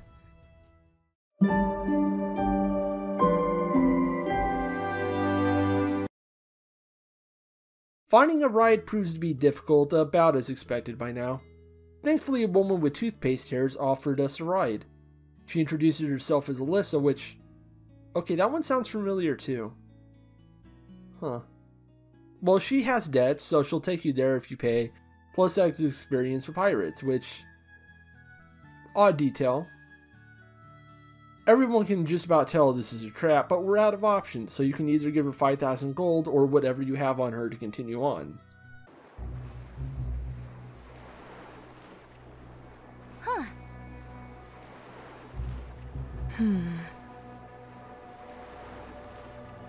Yeah.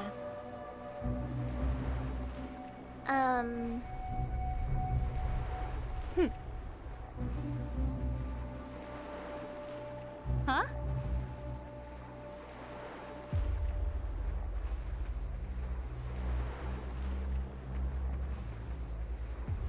Well done.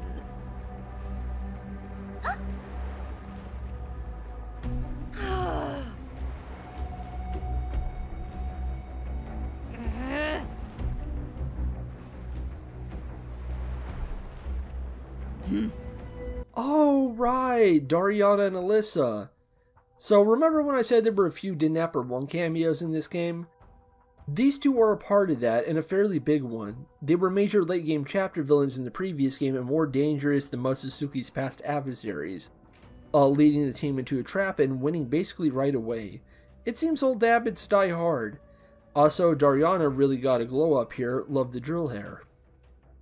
We get another hint that Dariana is working on someone else's behalf, also clearly unaware of the council's plans, but is very interested in capturing Celeste and not just for her to exceed, as she explains. Things go a bit differently with the escape this time, as Celeste can't remove everything in time because she's scared she'll be caught by an eavesdropping guard. Thankfully, she still gets her opening to escape. Pirates call Alyssa a kiss-up, which might be true. I don't know what she and Dariana do in private. They're pretty much a confirmed couple, and a really messed up one due to Alyssa being a kidnapping victim who fell very hard for a very bad influence. So when she hears that Dariana has been checking up on Liliana a good deal, she starts getting ideas and Trouble in Paradise kicks up, which is of course the opposite of kissing. As for the other guards, they make bets on if one of them can tie Inexplicable or not. Dariana should probably get new help.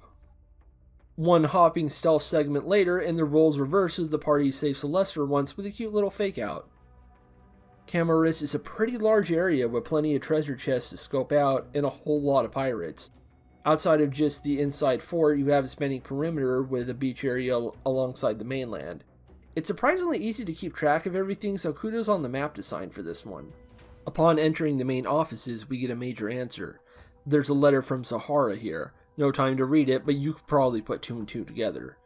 I am curious if the implication is that Dark Havoc were just opportunists or actually working with Sahara for more ideological reasons, but I suppose we need to wait for those reasons to be explained later, kind of jumping the gun. For now, we have a love interest to save.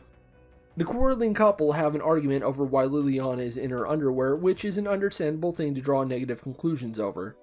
Doesn't stop them from teaming up to kick your ass.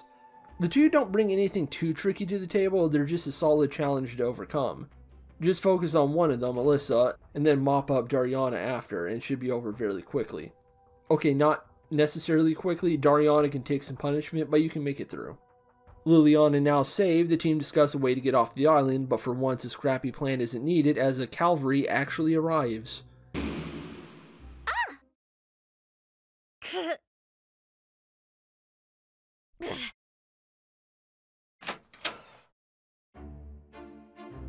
Princess. Princess.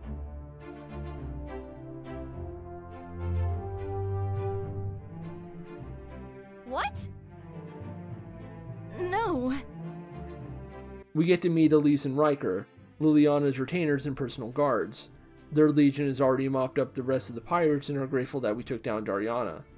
We also see that the two are very different, Riker being the picture of a good knight and plenty polite, while Elise is a bit intimidating and seems a bit perplexed by Celeste and her lack of manners, plus her success at bringing down a major criminal guild. She also tries to separate the party from Liliana, not wanting commoners to associate with her, but Liliana manages to get her to relent. And hey, free ride back to civilization. Back at the inn after Elisa embarrasses Liliana like an overprotective mother making a stink about how she did not ask for pickles, you can get an idea where everyone is, and it turns out Celeste and friends are a bad influence on Aline. She's having a blast, and while Celeste says she's very much not, that's not how Aline sees it. She picks up on Celeste's confidence in battle and finds it reassuring, helping Celeste be more comfortable with her headstrong persona and sense of pride in herself. And thus, another ship has been launched. An underrated one, I may add. People, consider. Ada reminds us that she's a big nerd with a very genuine interest in science and understanding how the world works, and gets very clearly frustrated when Celeste casually dismisses that mindset. Pretty clearly another sore spot for her. We also get further clarification that the official story around the Extrossi is that they were wiped out in an earthquake, meaning a cover-up was most likely done to guard the secret of what Exceeds can do to people so that Idra can still use them in an official capacity. Kay is more on edge than usual and keeps going on with the whole I'm not your friend thing as if anyone believes that. Celeste also correctly reads that Kay doesn't take violence lightly when she tries to threaten Celeste to leave her alone. And we get an interesting silence I read as Kay being surprised someone is reading her own so easily. The current awkwardness is because Liliana is a Gladshim, the family that did the cover-up and wrote off the death of Kay's entire people as if it was nothing solely to keep using the power that destroyed them. Celeste does point out that this doesn't mean Liliana herself is a bad person, and Kay quickly reads the obvious romantic interest. Oh, and she really doesn't want to talk about her family, same as Liliana in her last party combo. We get a cute moment with Liliana as she reminds Celeste she has people who care for her now, the two bonding over her retainers and Celeste's own orphan past. You can play the game yourself for Dariana details, but they're fairly tame. Lastly, Celeste finally reads that letter from Zahara, and it's about as friendly as you expect from her. She seems very obsessed with getting Celeste in her grasp to the point of making deals with pirates and criminal guilds, and mentions something about her group, the Crimson Star, being able to crush Dark Havoc with a single word. Curious. She also seems aware of Celeste's destination, which is especially odd. My best guess is that Zahara is collecting info through information channels, somehow making an educated guess as to where Celeste is headed based on that. There's also that whole mess with Droyette, who didn't seem to recognize Celeste both back in Chapter 4 and 6 as an important target. Maybe some of the Tainted Daggers could have spilled some info they didn't realize the gravity of, or possibly Droyette's own people. There's also that one bit about being turned in, possibly alluding to Zahara's mysterious boss. Celeste is worried, thinking Zahara has some sort of grudge against her personally, which might be the case. After all, why would she not have Dark Havoc make the drop instead? Is it a concern of glory or something deeper? As to why, that's the odd part due to Zahara being Celeste's bully, not the other way around. If anything, Celeste would be the one motivated to do something against Zahara first. Celeste decides to keep this info from everyone else due to it being very personal and, as she sees it, not their problem in particular. She does seem disconnected from the Council's manipulation, so there may be truth to that, but then what is Zahara's role in the story? Just how many factions are involved in this, and just who's going to be our big villain? Somewhere inside that confusing mess hid the truth. What is real? What is not? These are indeed questions for the ages.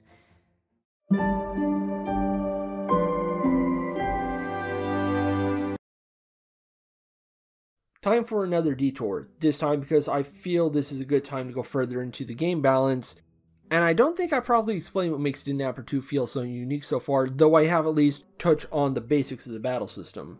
It is true that the game feels like an extreme back and forth where you can be easily tossed out of a place of power and scrambling to get back in business if you play sloppily. What I haven't touched on is progression and resource management.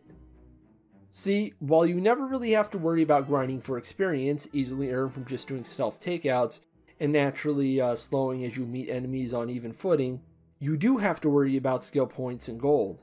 Skill points are needed to unlock new skills for each character, and you want those skills. However, you can only get them through fights, the amount increasing the more enemies you face in battle, not the level, though I believe that is a small factor. Money is also a very scarce resource for a very long time, as you need it for equipment and items, and those cost quite a bit of money. This is what makes challenges such a welcome addition, because they are a far more efficient way to grind for money, because you are going to need those potions and those crystals to keep your health and chroma pool stocked. What all this means is that there's a lot more consideration to how you go about tackling problems. Stealth takeouts are faster, but you miss out on skill points. However, one less fight means less healing and less burning through chroma and items, which you can easily restock during story segments. It isn't wise to ignore one entirely. What's interesting is that you can get health and chroma back by being captured by the enemy, requiring an escape at an enemy hideout or cell. However, this isn't always viable, some areas having this lead to a game over, or having a single guard Celeste may not be able to take out by herself before she gets the rest of her party. It was actually possible to soft lock on cameras because of this in previous versions. There's also the obvious drawback of wasted travel time.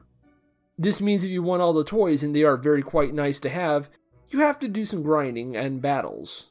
Thankfully, this is easier due to the story crystals to go back to previous chapters, like Chapter 7 and going back through the Grey Wind, as a favorite grind spot of mine. The Dark Habit HQ there has 7 guards at the entrance just outside of it, which is originally used for a mean trap in the story, but when you go back to it, it's an easier way to grind for skill points. It is viable to play without using the story crystal for grinding as long as you remember to actually do fights, but you will not get every skill, though you don't need every skill, you just need the ones that seem right to you. They'll slowly unlock as you gain levels, every character having a select pool of them. Further complicating the battle system is that a lack of obvious exploits. Patches have toned down more broken strategies like no more spamming Blades of Conquest for mass stuns. This move is still very useful, but no longer overpowering. You also have a lot of options for party builds and ways to tweak everyone to very specific playstyles, especially with new outfits added in the side quest update. The one exception to this is Smokescreen, learned with the right card given the right character like Celeste or Kay. I fully expect this to get nerfed later because it is kinda busted. It deals no damage, but it has chances of causing blind and confused on all enemies. Blind means less chance of the enemy hitting your party and giving you breathing room, while confusion may lead to them picking the incorrect target, including themselves. That state is often ended very quickly with a strong attack. The thing is, confusion also causes a brief ATB reset and stop. That specifically is the busted part. Major threats becoming far less threatening as they suddenly have far less chances to actually act or do anything. I am glad the skill is so broken just for the final boss fight, and maybe one battle with the dancers in a post-game side quest that is very, very difficult, but probably should be toned down just a tad somehow. Those cards I brought up are also a method allowing you to increase your character's skill pool without skill points. But just know that they are going to be a bit weird. These moves are often very outside a character's given normal wheelhouse, sort of rounders out for a specific build or utility that you want them to have. Non-chroma users can get some basic chroma, which I would not recommend because they usually have low magic stats. But some of those skills can be quite useful, like the aforementioned Blades of Conquest, an earth chroma move that hits every enemy for a chance to stun. With those cards and stat shifting equipment, the costumes giving a large variety of stat raises and shrinks, makes for a game with a shocking amount of depth for party building and formations, because I don't think anyone was expecting this much detail or bouncing from a game primarily sold for bondage kinksters. This is a proper game on every level and should be respected for that, and how the fetish was worked into those design goals makes it absolutely fascinating to me. The combat is difficult because this is a game about damsels in distress. You do not get to act from a place of pure power often, and you have to be ready to get creative, plan ahead, play dirty in order to survive. You have limited items and gold because, well, you're a party of kidnapper magnets. Less resources mean you have to think on your feet a lot more and earn your victories. All this makes finishing quests and story moments genuinely rewarding, and in a way I haven't felt from many turn-based RPGs. The fact this was managed by a kink game studio just took me by complete surprise, which is odd because I know plenty of other kink games and fetish games with levels of detail and care like this. A lot of those aren't finished though, and you can buy Didnapper 2 right now for $20 from Steam and itch.io. That's bonkers.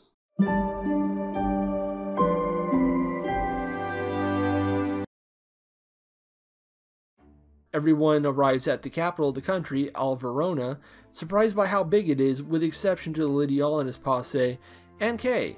She says she was here on business once. Or a few times, so you know, there's probably some murders in the city she's connected to. As for those false crimes pinned on Celeste, a bounty she still doesn't know the source of, Liliana is able to get her retainers to clear them, though Elise isn't quick to trust that she isn't a criminal. Liliana then has to return to the palace for a while the gang start making plans to go to the library and see if they can figure out anything about the Exceed. You'll be spending a good amount of time in Alverona, so you better get used to its rather sprawling size. It is a very big map for an RPG Maker game, even to the point that it has 2 ends with multiple districts and secrets to find alongside. It's also pretty easy to lose track of your bearings, so some exploring is very much in order. Talking to NPCs mostly reveals more dad jokes, the absurdity of that statement hitting me like a brick knowing that the lead writer of this game is a woman, but there's some interesting bits here and there. Hetgard in particular has some sort of band of vigilantes causing problems that have managed to escape from authorities.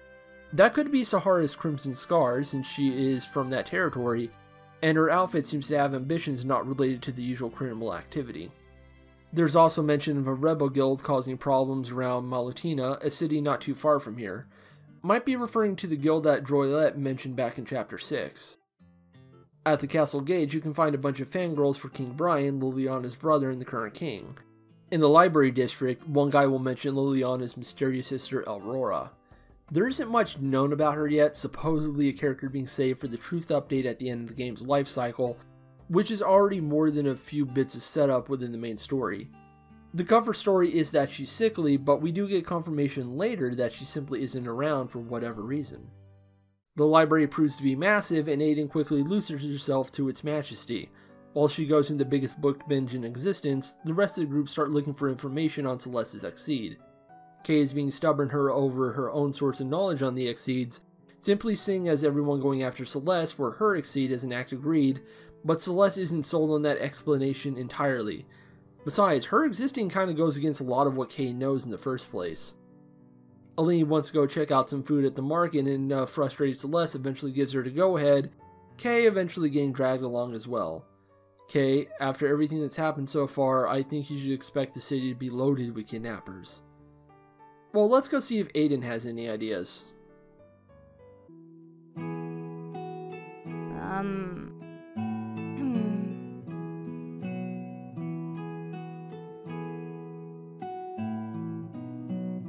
Hey. I don't care.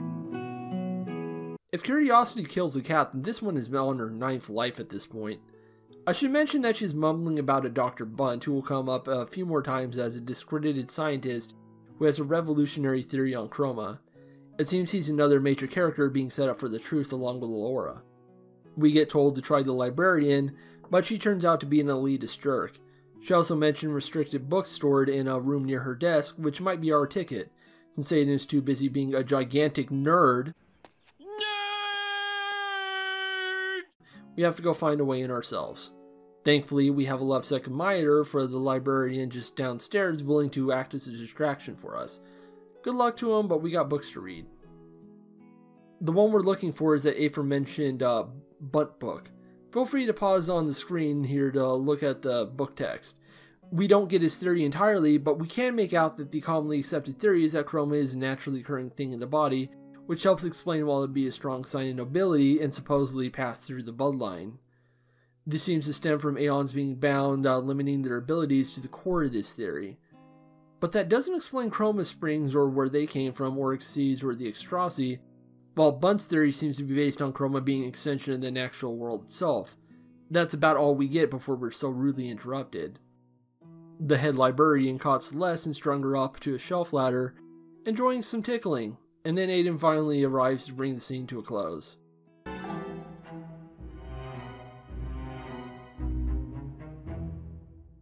Okay, yeah, that might have been a sign of hell freezing over. Aiden blackmails the librarian by pointing out that, hey, entering a restricted room probably isn't as bad as an offense as kidnapping, and Celeste gets freed, but we can say goodbye to the library access. No more books! We get a bit of character building as Aiden clearly sees just how bad Celeste feels about them getting kicked out and gaining no answers in the process, and actually relents and tries to make Celeste feel better. Heck, even Kate tries to cheer her up as badly as you expect. Those cakes must be made with some sort of witchcraft. Things are cut short as Celeste arrives to bring the group to a meeting with Liliana. Kate also mentions that she spent a great deal of time in a castle in the Rift, but she didn't see very much of it. In fact, she only saw one part of it, because it was really a prison cell. Also, she may have been part of a jailbreak. She doesn't confirm or deny. Liliana soon arrives and we get a breakdown of the situation. The council is playing dumb, even giving fake voices of concern. There are 3 councilwomen, so a lead from Coilette isn't enough to push the motion to dissolve the council. Liliana wants some advice from the group, as they were the only ones she can trust besides Riker and Elise. Problem is that the council is already trying to send her into another hairy situation by checking out Malutina, which is confirmed to be under siege and its chroma spring under the guild control, not to mention civilians being held hostage. A negotiator is needed, and the trap is extremely obvious, even more so than with toothpaste hair. Liliana, being as empathetic as she is about to take that bait and leave the party at the palace to watch things, but Celeste instead argues that Liliana should stay while she handles the negotiations. Thankfully, Aiden is to talk sense into these 2 kidnapper magnets, ironing out that Liliana will stay put with the retainers, and the party will go hand together to handle Malutina. We also get some money to stock up on supplies, which, warning you right now, do that. Do that as much as possible. You will need it for this chapter. Aiden also caused the obvious crush amusingly. At the end, we get a pretty obvious ship tease for Aline and Kay, which I support by the by. Very good ship for this series. Kay's ethics and worldview are slowly being pushed by Celeste, and she raises a theory on why Celeste's Exceed seems to be targeted so in particular. Since Exceed are all cut from the same rock and are therefore all identical to each other, then whoever is putting out the call for Celeste seems to be mistaken somehow that hers is special. Celeste does point out that she hasn't been corrupted by hers unlike so many others, but I think we have enough info now to piece that one together. Kay directly mentions corruption and greed as concepts directly connected to the Exceed, so maybe selfish ambitions or single-minded and intense states of minds can trigger the Exceed, causing someone to activate their beast drive, if you will. If you get that, you're a cool person. Of course, maybe there's something special about Celeste's Exceed we aren't aware of yet, but that leads to the same question no matter the train of thought. How would this unknown mastermind know about what makes this one Exceed special, or would at least believe so?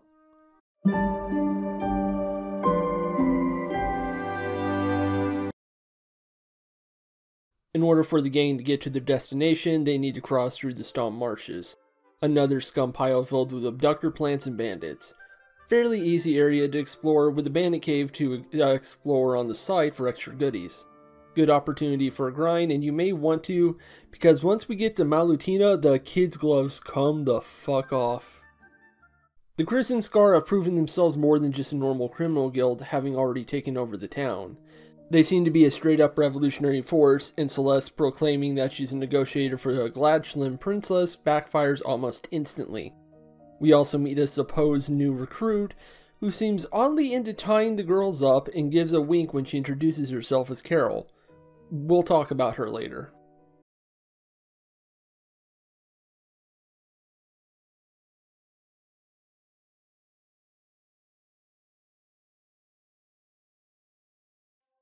I will put an end to this.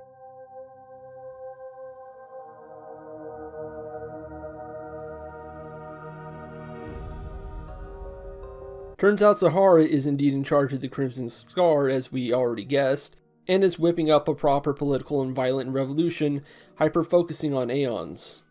She's also not going to miss an opportunity to humiliate Celeste, and uses her to demonstrate a new type of rope and gag that robs Aeons of their chroma and strength, called AC Bondage or Anti-Chromatics, which is a very silly name. The other characters in the game will admit to that too.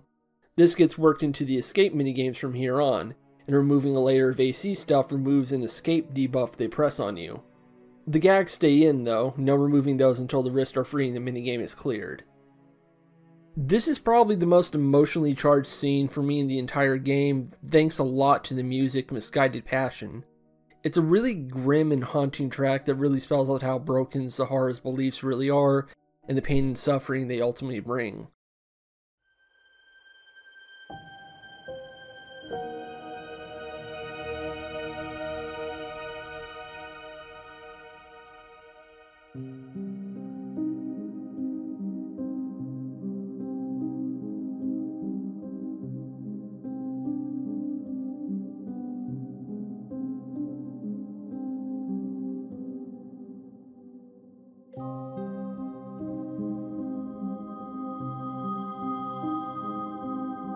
It also really sells the hopelessness of the moment, as Celeste is completely robbed of her agency as a person. It actually hit me a lot harder than you would expect, with just how intense the emotions are presented. I have some personal trauma related to agency and being denied it, and being hurt by others in that process, so to say that I sympathized with Celeste here would be vastly underselling it. Chelsea also pops up again. She ran from the party earlier when she encountered them with Liliana's retainers, and this repeats here, painting her someone as a coward. Doesn't even come back during the night to help out. Instead, we get a different thief for that.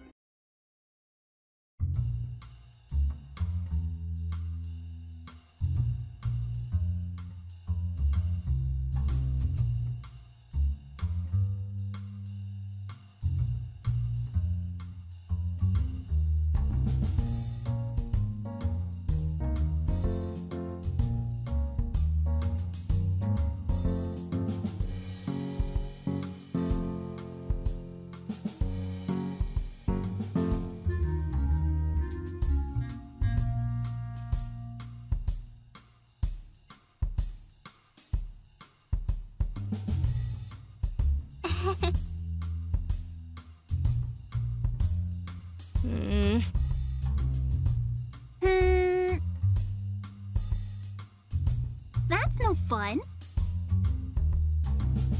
That weird girl from earlier, Carol, returns with a whole new look, complete with a goofy cat smile. The reason I say a whole new look when we didn't even get to see her look in the first place is due to her actually being a Didnapper 1 character returning for this game. She was actually Suki's first party member, a sadomasochist thief who ends up being her gal Friday. She's here for reasons mentioned in the post-game side quest I won't get into here, and in the process is saving our hides. Sort of. Penn, the writer for this game, has been on record saying she hates Carol as a character, and I understand that frustration because there was never a lot to her in the first place, and her direction in this scene left her having to write a character who was too horny to remember that everyone is in grave danger. Kinda surprised she made the dialogue so amusing despite that distaste. We get an escape tutorial on AC bindings, and no mention that isn't complete yet.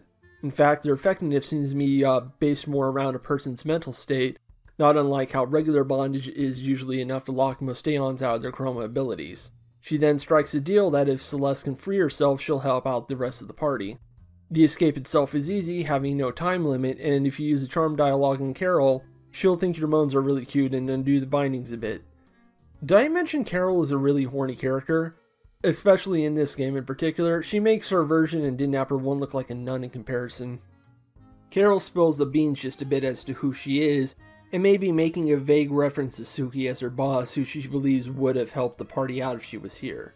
Aiden is annoyed that her design got ripped off with a dumb name, but there are more pressing concerns right now. It seems that Sahara is kind of a bad boss, with a lot of the current Crimson Scar not being huge fans of hers. She also seems pretty obsessed with Celeste, as we could probably guess by now. That said, she has successfully riled up the people by pressing on the tensions between the common people and the Aeon nobility, so something needs to be done shattering that trust.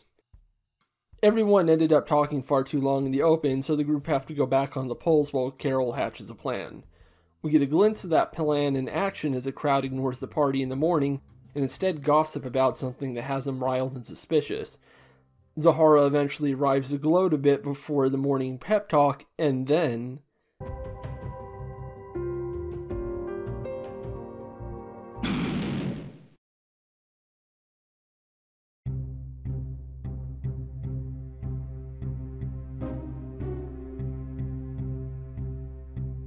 Yeah, I'm not sure even Sahara can fight off an entire town, so that's fair enough.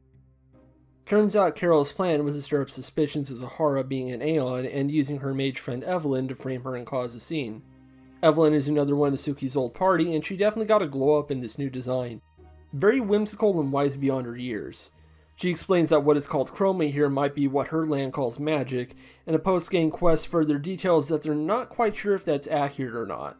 Either way, they've helped free us, giving us Zahara's location at the town forum, and now it's time to go and completely flip the table so hard that it does at least 3 spins before hitting the ground. Malutina is loaded with guards, who are all a bit tanky and also deal a lot of physical damage. They also get back up since it's all dudes, so that makes backtracking a bit hairy. You'll also have to go through a cave to get to the forum, which is populated with root vines, the absolute bane of my existence. They do a lot of damage, almost always on the starting turn, and them in particular are why you needed to stock up on items. Mercifully, you do get a bed to use at the end of the gauntlet. Zahara's henchwomen make up the rest of the enemies to fight through, and they're not too different from a lot of the main class enemies, just a lot more focus on damage over status elements. Still better than those roots. Eventually you reach Zahara and Bianca, who seem to have been expecting us to stop by after everything went so bananas earlier. Celeste asks the obvious question, and Zahara, of all people, takes offense. Celeste believes that there's some envy to her words, and I have to agree. I'd also argue there's some gay thoughts mixed up in there, not to mention just general value prejudice. Zahara's justification, though, is what she was saying earlier. And then we get a major, if vague, reveal.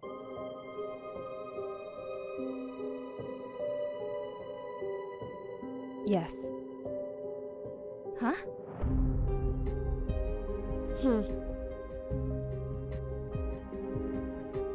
What? Oh, and Zahara also has connections all over, which is why we had that bogus bounty earlier. So yeah, it's time for some payback. Zahara's new battle theme might be my favorite track in the entire game. Titled Gloves Off, it is a very violent and cruel sounding choir of electric guitars, like if the concept of cruel madness itself was walking right up to you.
I hadn't figured out the smokescreen exploit at that point, but I sure did end up using it early on to buy some time.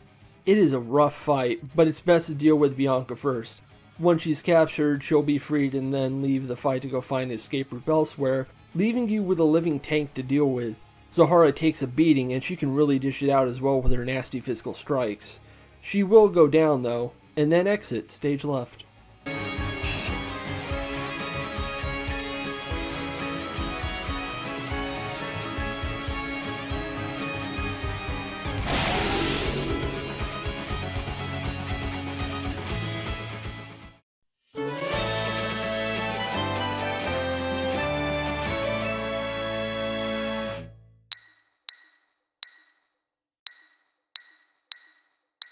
The two get away, but Malutina is now free of the Crimson Scar, and a few people in the forum are terrified of us. Good. Not in the mood to forgive everyone.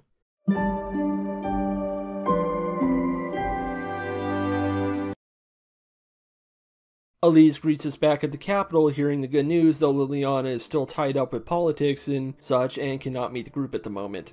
Elise does have something for us to do though, tackling all the political eruption in the capital from another angle. See, there's been more than a few rebel guilds popping up using anti-Aeon rhetoric to stir up trouble. Since the council mostly seems interested in starting up an invasion of the Rift, the most likely culprit is the Royal Church. They have a religion dedicated to Chroma, so if Aeons were becoming fearful of a growing hostile populace, more would turn to the Church, increasing their political power, causing further turmoil by clashing with the Council over demands. Solid theory, and one worth looking into. The Knights can't really do an investigation, however, due to the political storm that would follow, so Celeste's unaffiliated group would be perfect for the task. Would be nice if they also looked into some Knights they did have on the task that ended up vanishing. Before that, we have the game's most involved side quest called Rainbow Tines, where a noble woman has asked us to bring her 7 daughters back home and rope if need be. Each daughter can be found around the city, each with a unique personality quirk and some comedy attached. The quest is also infamous among the community, partly for only allowing Celeste and Aline in the party for this, and also for 2 very specific parts. Gladia, the flirt of the sisters, fights with her 2 suitors, so you're getting pelted by physical strikes and chroma the entire time. You take one dude out and the other gets a power boost. Yara is also in the middle of being kidnapped when you find her, and you have to fight 2 kidnappers, one who has a move that puts a character to sleep and therefore in a capture state. This is extremely mean. All of this is very mean, and I had to bump the combat difficulty down to easy just for this quest, entirely because of those 2 moments and my limited party. There is some character stuff going on at least, as Aline sees a bit of herself in all the girls and their situation with their mother. Except for Igniga, who's basically fallen for a candy in the van trick, and just cannot be trusted to be out and about by herself. It's clear with the others that the 2 are a bit uncomfortable with the task overall, going along with it for money, but that changes with Viola. She actually proves that she can take care of herself, escaping the duo, and so they decide to let her go and respect her agency, ending the quest. I mean, if Aline can go out in the world, then Viola should be fine. Arriving at the church, you can speak with the person at the entrance to get an idea what the beliefs are here, with the St. Vincent put alongside forces of nature and chroma that exist within the human body. Other characters explain Vincent as the man who discovered origins of chroma, so a sort of scientist and saint mixed. We then make progress as we find the head of the church here, Cardinal Alistair, telling one Sister Hope not to clean his private quarters again. Naturally, we need some info from Sister Hope on just what exactly she may have seen or did that may have made the Cardinal get so upset. It could be important evidence related to the corruption in the church. So, we're going to do that.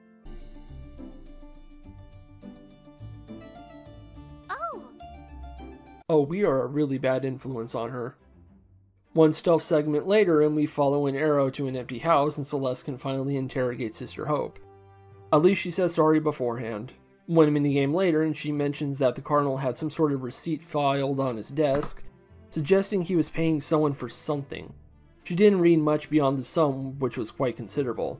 She also found a secret door after bumping up against a wall, so the next course of action is clear. We let her go because I think we put enough crimes on the rap sheet when we set off.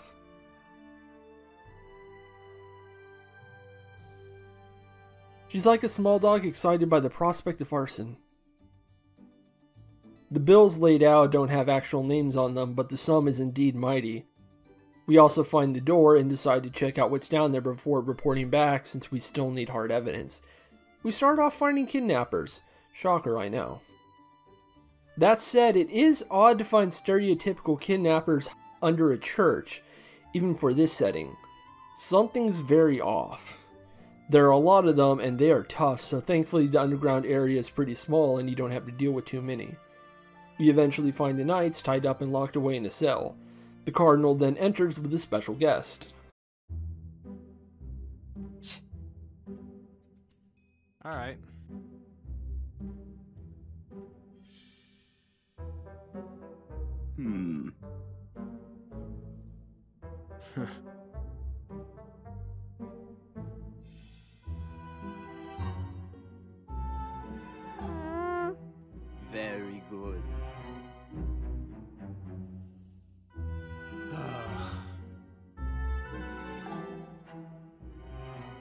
What?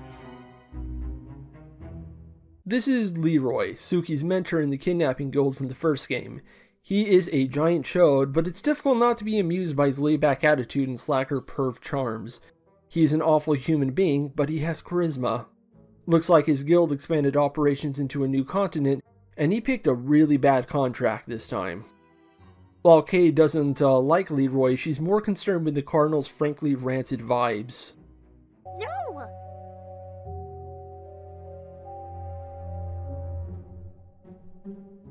Jeez. Leroy, you're a professional kidnapper. The Cardinal is pretty obviously bad and wants Leroy and friends to deal with the party, but Leroy is smart enough not to take work outside a contract he obviously can't do. Luckily for the Cardinal, he came prepared. What? Hey. This power. I will end you. I'm ready. Leave it to me. Alistair uses a lot of chroma attacks, but it's nothing too difficult to deal with. Thing is...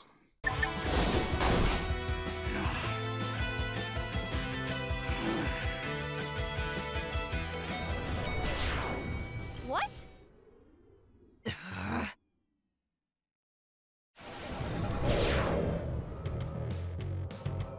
Huh?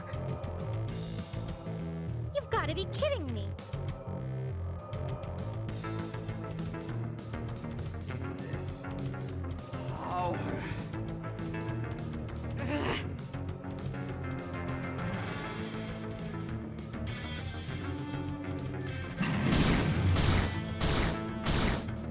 This Goblin Mode Alistair here has a new boss track called Oversaturated, composed by Prologue, one of the main design team. You can usually pick out his tracks by the heavy use of distortion effects.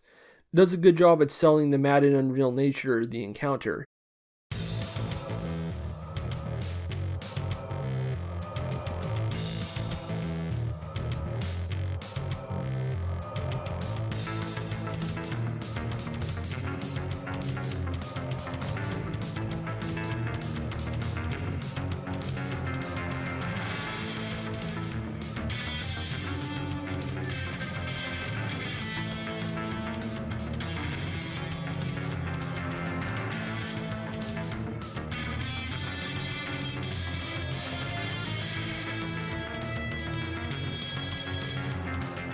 He hits a bit harder now, but he's not as scary as Zahara was.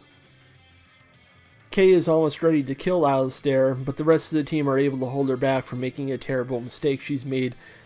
God, how many times was it before? 11? As for Leroy, he uses the tired and tested smoke bomb technique and skedaddles with the knights saved from being playfully bullied by him and his cartoon cohorts.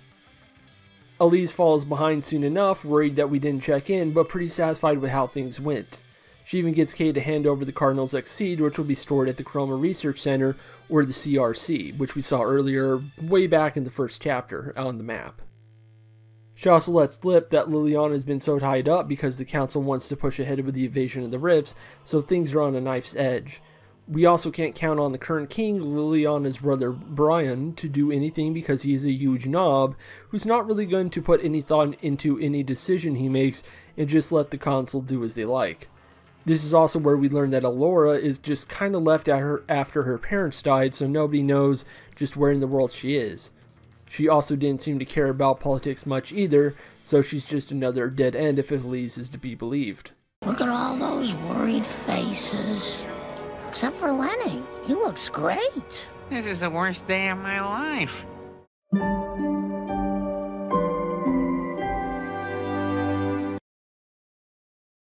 Okay, listen, I know this title was a stretch, but I really wanted to work in a Buggles track, so sue me. This is another breather chapter, starting with another party convo. Aline mentions how her parents got really weird over the idea of her possibly marrying King Brian one day, a regular thing among the noble families. We also get thoughts from Aiden on the dangers of Exceeds, and finally some details on her family.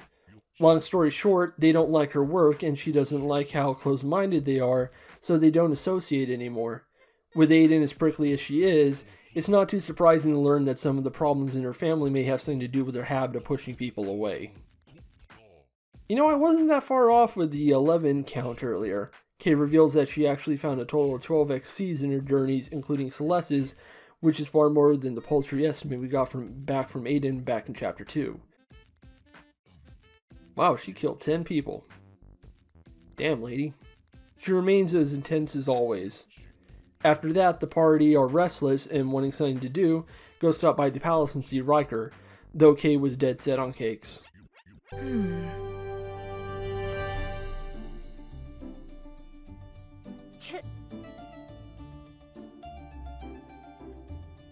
Fine.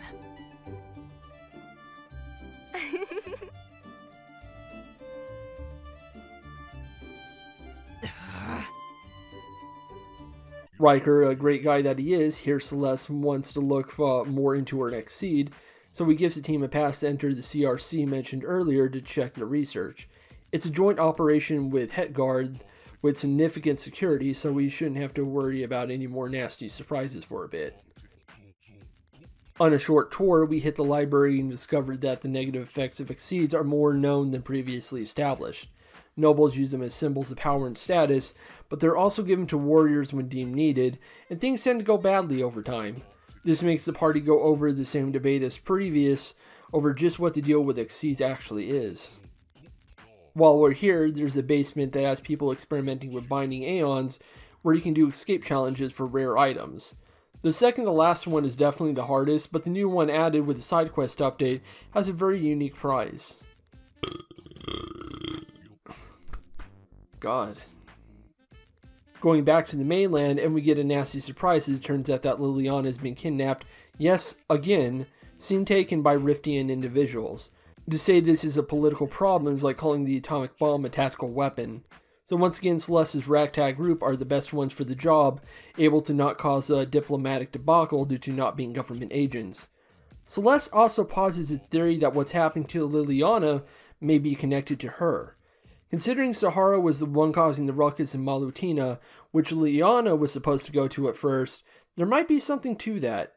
Aiden agrees and Kay sets the game plan to use the port town as Celion to go over to the Rift.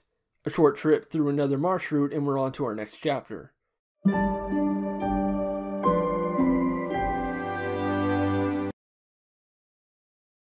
Now that we're getting into the final third of the game, let's stop for a moment and take a little breather. Get a snack, maybe a nice drink of some sort, or use the bathroom, you know. Once that's done, you all get to hear my weird thoughts about fetish games. Fun, I know.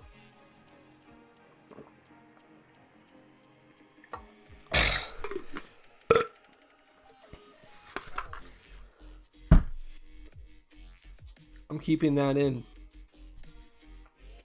The world of fetish games is bizarre. While the Japanese and East Asian scene has always been pretty well built stuff alongside pretty disposable releases with pretty art, the Western scene is much more absurd. That isn't to say there aren't strange gems for the aforementioned. The Eternal Dread games having a third game preparing for release alone shows that there's some weird risk takers over there, not to mention the Huma Mina series that I love so much. But the Western scene? Absolutely bonkers. Take for example Caliros, a fairly normal at glance RPG Maker game with some smut mixed in, except for the sheer number of optional mind control routes that get really crazy with the concepts and how they can impact main quest lines. Adventure High is a bizarrely complex Persona-like, where you can use magic and conversations to affect the characters you speak to. Odyssey of Gianna is a transformation themed game based entirely around having the freedom to purposely transform your party into a variety of things and creatures and turn whatever they turn into a functional party unit. There's cross-dressing in Camelot, which certainly has a rather awful title, but quite a bit of depth in how to let you adjust your playstyle, as submissive or dominant, how girly you want to be while avoiding really perverted routes. There's Missy, a schoolgirl-themed RPG Maker game with a weirdly thought-out backstory to explain why there are only girls in the game, with gameplay based around social dynamics more than anything else. String Tyrant is a generally well put together graphical text adventure horror game based around being turned into dolls and other inanimate objects, and also there's a Bloodborne character in there. Reborn app is quite frankly insane. A game about a reality manipulating app that has more roots in it than I can ever hope to possibly describe, that go into absolutely bonkers directions, from heartwarming to terrifying. Star Knights Aurora is a Netto Rare and Corruption game with a frankly absurd amount of mechanics and writing, doing as much as it can to justify the inner workings of every character, and having you both play as the heroine and the villainess, slowly changing her inner morality. Corruption to Champions, in particular, may be the gold standard. A text-heavy RPG series with so much fetish content in it that trying to go through every detail and idea present would be like trying to count the stars in the sky, all complete with a strong battle system and well-written characters and story arcs, along with the terrible porn jokes. The reason I'm so interested in so many of these horny games is because they're all doing stuff regular games aren't, and I don't just mean the sleaze. What these games do with their mechanics, their design, and even their writing is often daring, experimenting in ways I think more traditional releases are afraid to dabble in. Some of these ideas can be transitioned to a non-smut setup, like, for example, The Monster Within, a card game about turning into monsters that originally stemmed from a transformation-focused porn game that had a bimbo card set, to give you an idea what the tone of that was. These weird, depraved holes of weirdos is where the really exciting stuff is happening in this medium. As the indie scene has started to lose me, with so many developers defaulting to deck builders and roguelikes, these fetish scenes keep the flame of weirdness in games alive. They genuinely make me excited about what games can be as an art form. Heck, I think I've made it abundantly clear by now that I feel similar about Didnapper.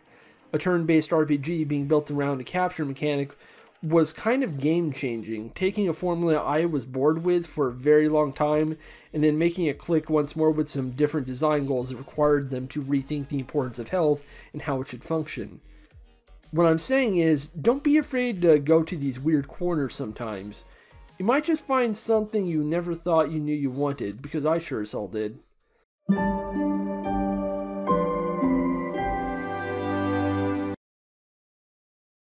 Returning to the story, the gang needs a ship. They can't find the ship headed to the rift that'll allow them on, and so, once more, poor choices are going to be made.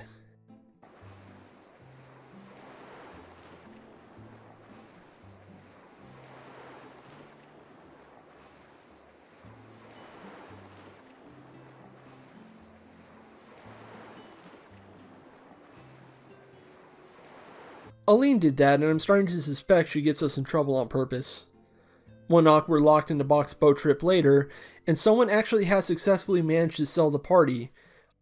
Our buyer also proves herself to be a shrewd businesswoman, blackmailing the crew to appear to be smugglers of some sort into a better price. There's also mention of her having gained a valuable specimen recently, so it's starting to seem like we solved the problem while creating a new immediate one. So about what should be expected at this point.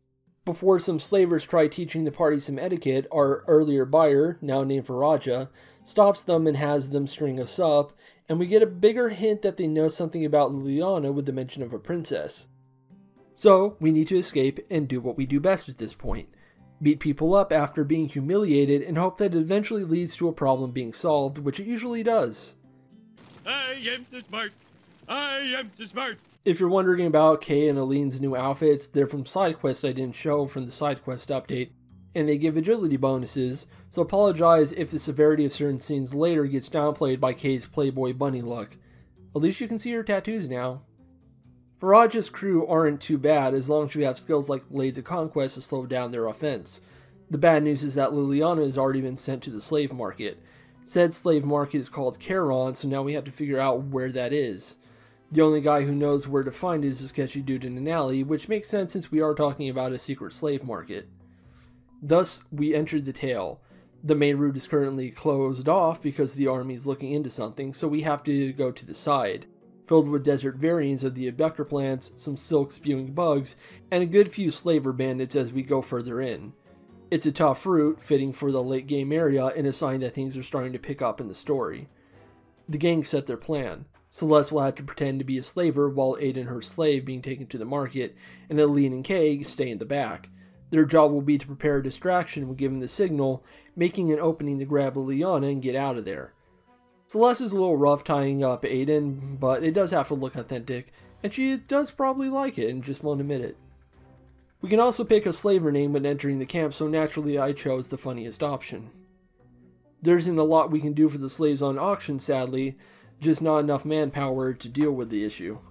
All we can do is search for Liliana, which leads to nothing until she's brought onto the auction block. After a distraction is made and Celeste handles the guard, the main four take out one last wave of slavers as the Riftian army mentioned earlier comes in and bust up the slave market, and then have an unexpected reaction upon seeing Liliana.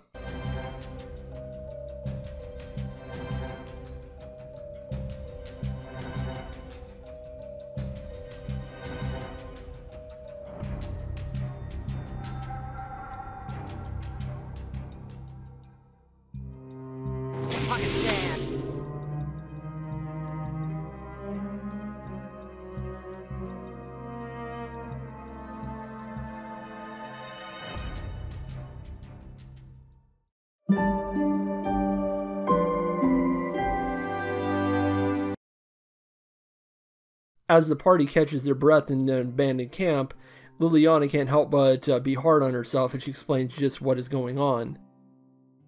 Back when the gang left for Malutina, Liliana tried to confront the council herself, ready to arrest them all there with Elise's help, only to be met with a shocking swerve.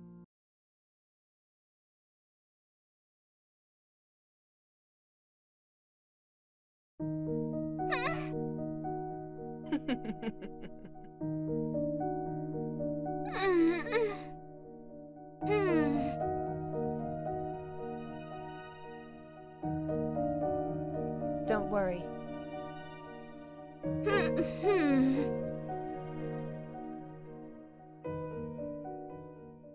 So this changes our understanding of things. While Malutina was definitely our call to protect Liliana from a trap, Elise benefiting no matter where we went, the whole mess with the church seems to have been Elise using us to remove a political rival from the board. That story we heard from the Riftian army also suggests that she's using us again, both getting us out of the capital and using us as a way to bolster a lie that the council told in order to raise the tensions between the two countries, justifying an invasion. Liliana is about ready to give up, frustrated as she put her trust in the wrong person, but Celeste and the rest are determined to stop this war of conquest. Going to the docks is out of the question, but Kay believes there may be supplies found in the Badlands, where the Extrasi used to reside. A new plan can then be formulated over there. The Badlands are more desert, not much to say, far less bandits, and more excuses to break out the fire chroma, though the bugs oddly are not weak to it. Thankfully, they're also not very dangerous, they mainly just debuff your agility. The combos in the Extrasi ruins are pretty somber, but show how much these girls have grown and how strong their bonds have become. Kay even says thanks. All of this goes especially for Celeste and Liliana, who continue to be extremely gay.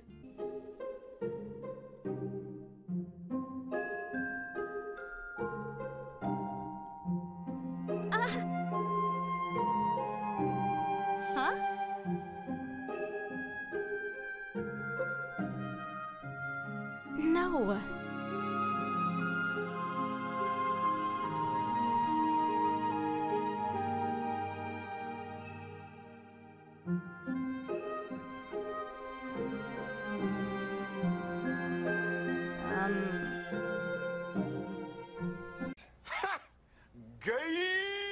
After looking for salvage, Kay brings up an old port town that may have some old chroma ships they can make use of. It's definitely the safest option for the group, or at least you would think so.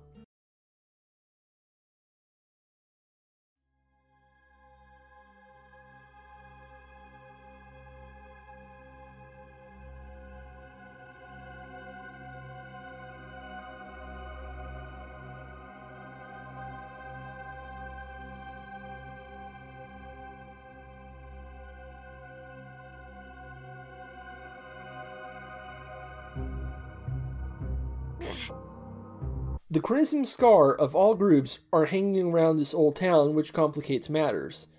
Aiden, Kay, and Aline need to remain in a group and fix and power up the ship, due to it running on wind chroma, and both Kay and Aiden needed for their own respective knowledge on the subject of chroma tech. This leaves Celeste and Liliana to create a distraction as they power through the Crimson Scar below. It's a solid set-piece moments, as the two physical bruisers of the party take on the most enemies, and Aiden's group only have one mandatory fight to take a ship, making use of their chroma. When the ship's horn finally goes, signaling that it's time to go, we get an extra complication.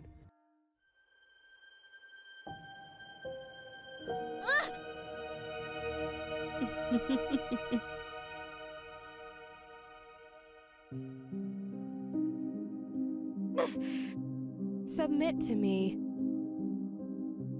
Zahara's in-game art got an update with the side quest update, giving her a larger range of expressions, though I do admit she seems a little too soft now. Clearly an improvement with the new details and better posing, but it just feels like we missed out on something in the transition. Celeste and Liliana cannot beat her, so Celeste orders Liliana to make a run for it as she buys some time.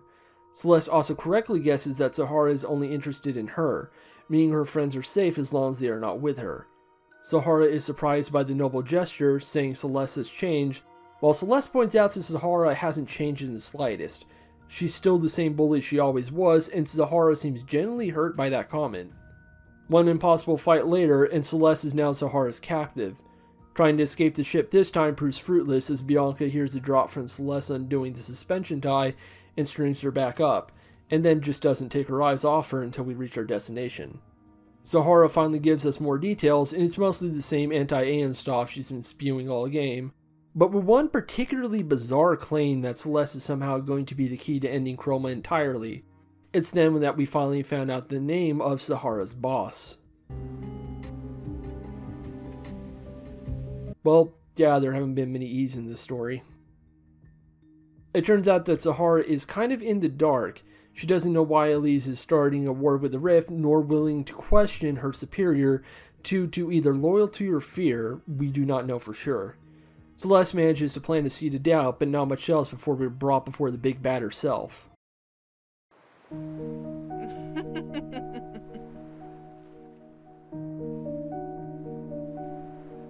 My lady.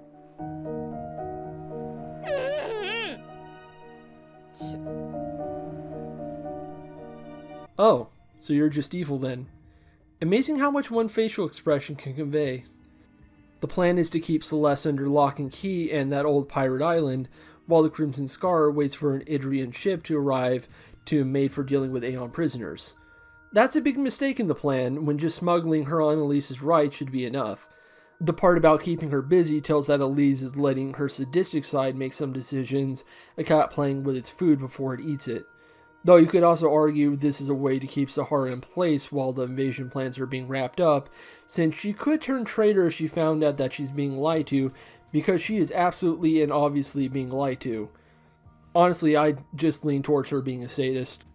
She also decides that it's probably wise to separate Celeste from her Exceed, which seems to sow another bit of doubt in Zahara, though Elise keeps up formalities by mentioning that this Exceed is supposed to be special somehow, but she'll be careful either way. We finally get a chance to escape our bindings after being placed in a cell, Celeste mustering whatever strength she can with the concern for her friends, only to be met with an angry Bianca just outside. It seems hopeless until Bianca drops something. Drugs, baby! Welcome to the easiest part of the game. You get to give everyone a good night's sleep, and they all deserve it. Of course, we have one more confrontation with Zahara to deal with. Celeste is done with formalities and trash talk, and the two have their decisive rival battle in which we have a bottle of night-night juice.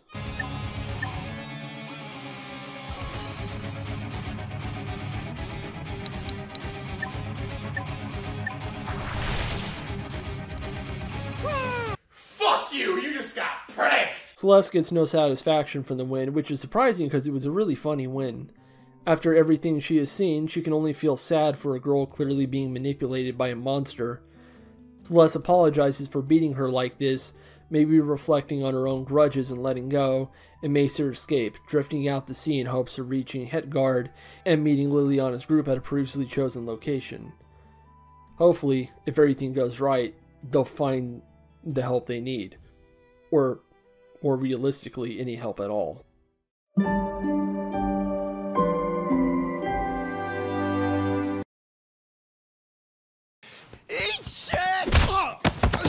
Something I find really interesting about Didnapper 2 is how naturally the game's main kink, Damsel in Distress, ended up informing its thematic through line, intentionally or not. That joke at the start with the Yakuza comparison wasn't just for a quick funny or subversion, but actually making a point with a tongue-in-cheek because yeah, I do think Didnapper and Yakuza have a surprising amount in common under the hood. Yakuza even has bondage. Both franchises, when you get down to it, deal heavily in power, control, and personal agency, but their specific influences take each from different directions to express some shared sentiments. For Yakuza, it takes heavily from Japanese crime fiction, primarily movies and myths around the Yakuza themselves. The heroes of these games are often men trying to live their lives in a way true to themselves in a world that rejects that way of life. Like Yakuza 0 being filled with manipulators grabbing the bag in a power grab and soundly rejecting Kiryu and Majima's earnest desires and beliefs that rub against those goals. Ichiban was also a bum for a while in 7, having to work his way back up in the world to find his happiness, kind of the ultimate expression of the idea. These are masculine fantasies where you can fight your way out of a bad situation, and while a hard path, it is one where you can stay true to yourself and help others along the way. Kiryu Kazuma isn't just a guy, but purposely written in a few games as a way for the writers to express what they see as morally correct. There's a reason a career criminal's rogue gallery is mostly entirely other criminals who actually act like criminals. Both Didnapper games end up dealing with a similar subject matter from a wildly different angle of a lack of power. These are fetish games based around pretty but very competent women being denied their own agency and having to resist fates and roles fostered upon them. I could make a lot of surface level comparisons between the given cast, like Suki becoming criminal while clearly not fitting in with that world similar to Kiryu, and both having stories about escaping that life. Also, you fight Kuze in 0 5 times, and you fight Sahara 5 times, meaning that would be really cool if you made her boss theme Pledge a Demon. I'm just throwing that out there. They're also both basically gorillas with powerful inferiority complexes with very mean lieutenants, so I think you can make a case here. You could even argue they both open the seal of a monster that end up ruining everything for the big villains, causing their own downfalls. Okay, listen, I just think these two are cool people and would be friends after they nearly beat each other to death. I think Sahara would resort to biting when the pipe came out. What I'm getting at, though, is that the structures of their plots are similar and come from similar places. Sure, Didnapper's an anime-flavored fantasy story, but they're all about political and criminal conspiracies, with multiple factions all trying to play each other. The first game is all about a member of nobility trying to install a puppet queen to move her country in a path she sees as best for it, all while having a subtle hand in various other seemingly unrelated conflicts Suki ends up a part of. Elise in Didnapper 2 is also in a similar position, but more directly manipulating various factions to do her dirty work under false pretenses through Zahara.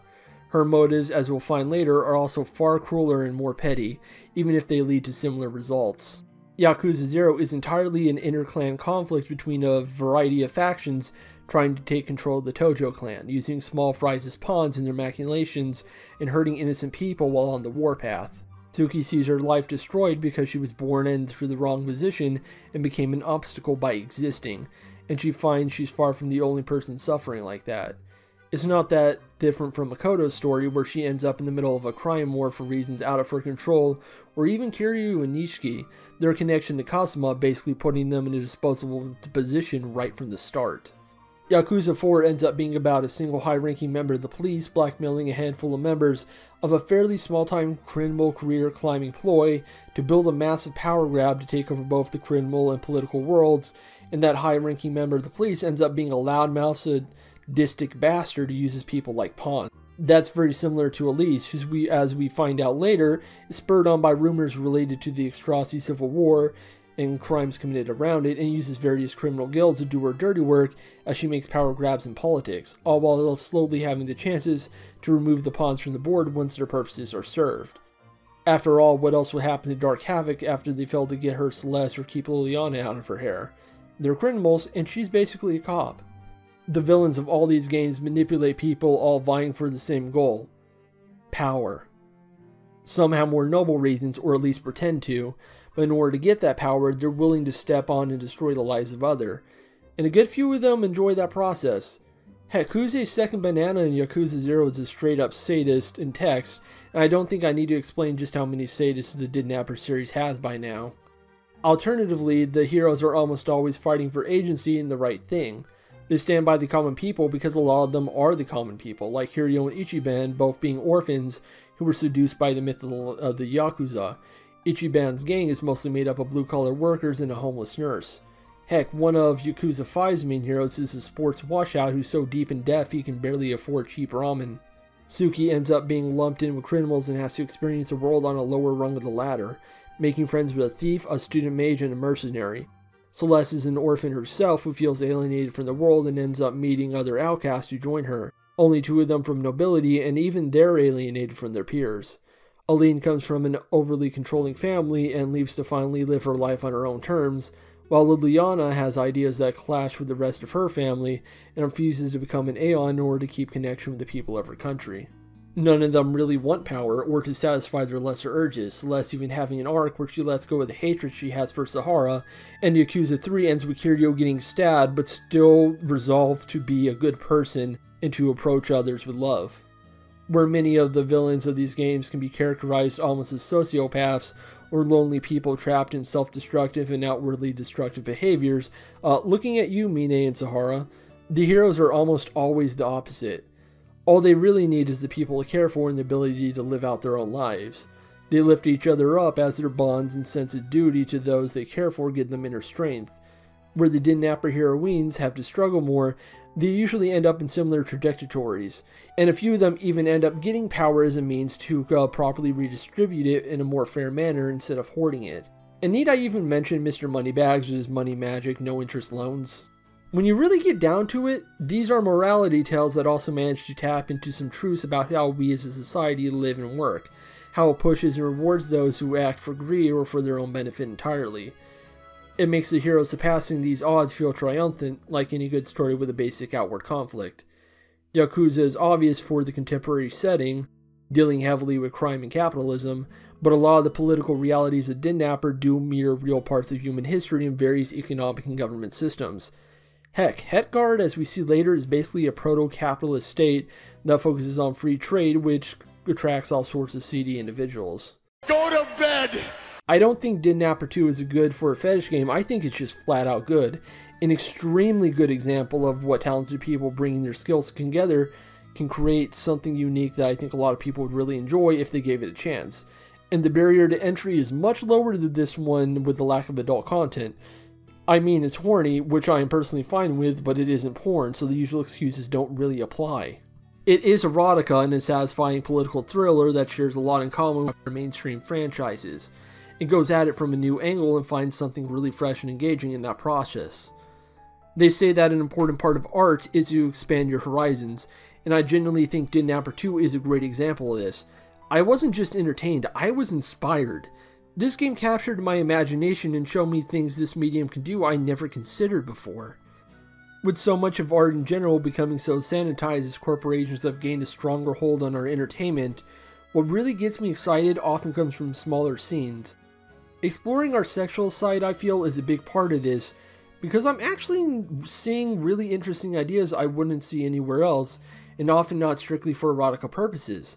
Heck, while I was writing the script, I found a dev who made games entirely about masochism, but often as a way to express personal thoughts and feelings, exploring her desires as a means to accept more sides of herself.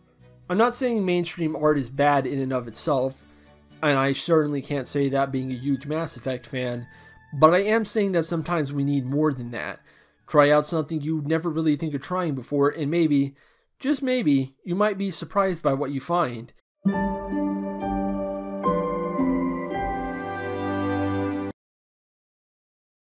Back in the story, Celeste is awoken to find that she has reached land, and is welcomed with the unexpected sight of Chelsea, who found Celeste while walking along the beach. She managed to reach Hetgard, though Chelsea doesn't seem to know where the rest of the party is. She also recommends that Celeste join her at her camp before night falls to stay safe. In the morning, she'll take her to the city of Pendragon, which isn't too far from here. Chelsea opens up a bit at camp, explaining her first dodge was due to her not having the best history with the Royal Knights, due to having worked for a criminal guild a while back when she didn't have any choices for jobs. She also didn't see an opening in Malutina to help due to the crowds, and also wanted to get the hell out of Dodge. We find out later that she went there looking for work, only to find what the work actually was and not exactly wild about becoming a political terrorist. Cowardly, but at least understandable.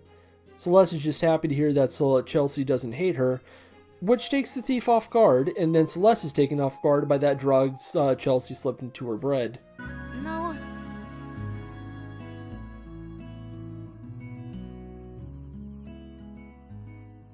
Sorry. Celeste has another bogus bounty on her, framing her as Liliana's kidnapper, and Chelsea is planning to turn her over to the authorities, though she's clearly not happy about it, justifying the act as something that she just has to do.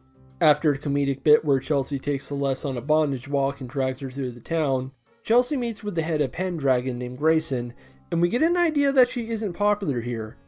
In fact, she's been banished from Pendragon for some reason, and seems to think that bringing Celeste here so that Headguard has a bargaining chip with other nations will be enough to make up for her past transgressions. It is not, especially as they want to stay neutral in whatever the hell is going on, and Grayson doesn't really buy the official story. Celeste's good nature still has her worried about Chelsea, so she asks for the details on her banishment. Chelsea had a hard upbringing, made worse by how she had a habit of betraying guilds she worked with, breaking the trust of a lot of people, and eventually only finding work with more unsavory sorts. What finally got her kicked out is when her bad decisions nearly caused a war between the guilds and the city, a call Grayson made reluctantly. She's a very paranoid person who flees when danger rears its head, and will abandon allies in the heat of the moment, which has no doubt created more than a few regrets. Celeste doesn't want to give up on her though, and makes the deal that Chelsea can be in the city for a few days as long as she's accompanying Celeste. She thinks Chelsea doesn't like who she is, but doesn't know how to change, and wants to give her another chance to find that. The deal is accepted, and we find the misguided girl outside the city gates.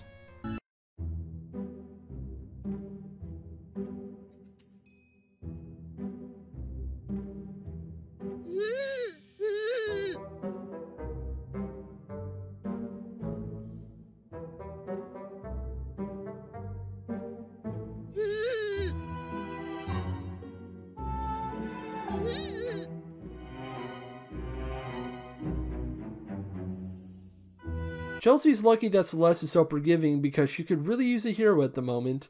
A lot of those guilds Chelsea betrayed to put bounties on her, and one bounty hunter is ready to cash her in. We just do not give him the chance. Chelsea is utterly baffled that Celeste is actually being nice to her, assuming she's here for revenge for a moment. She seems certain that Celeste is actually showing her kindness, a mixture of confusion and possible guilt for her past actions. Celeste has a great deal of sympathy for Chelsea as she sees a bit of herself from her old village, as someone who didn't belong and didn't know what to do about it. Chelsea admits to those feelings, her guilt, and apologizes as Celeste welcomes her into the group. As a side note, Penn has mentioned that she considers Chelsea a slight failure. She admitted public regret over how Chelsea's story was rushed during development, so she didn't get the screen time she deserved. The Truth Update is said to correct this mistake by giving her a great deal more to do among the group. Alicia's quite valuable in battle once you get her, the fastest of the non-chroma using party members with physicals that cause status ailments, plus some fun stuff among her card options, like a sneak attack that removes her from the fight for a turn before she comes back and launches a powerful physical hit on a selected target. At the end, we can talk with Chelsea and learn that Grayson is in an elected position and got there because she used to run the city orphanage where Chelsea grew up. She was basically like a mother to her, which goes a long way to explain the bitter feelings between them. The job thing I mentioned earlier actually comes up here, Chelsea not being aware just how bad Crimson Scar really was at the time. This is also where that unnamed Suki reference mentioned way back in Chapter 4 comes up. As Chelsea explained, she designed her own clothes based off a girl in a story she heard that matches what happened to Suki in Didnapper 1. She saw her as an inspiring figure and started dressing like her to try to get some of her courage, which only started working recently. After a stay at the inn, the two decide to check for rumors at the docks, and hit jackpot with sightings of a mysterious ship at the beach. Heading over, and we find the rest of the party dealing with salvagers. Aiden and Aline already tied up, while Liliana and Kay stay on the offensive. We help even the odds. The three are a fairly tough fight, especially as they're using blinding tricks, but Kay and Celeste have their own chroma to help counter that. The team catches up as Aiden has a very gay moment, and possibly Kay as well. After sharing notes, we learn the Chroma ship needs some repairs before it's good to go again, and we can head up Alvarona. So Aiden and Aline stay behind to work and watch over things, while all the team members who are good at fighting go to the city for supplies. This decision, surprisingly, does not backfire. After picking up some parts at the docks and then getting the rest from a guild storehouse by letting the clerk tie up one of the girls, because that's what this game was lacking, another bondage scene, naturally. We get one last chance at gathering supplies and doing new side quests, and then we head off into the final battle.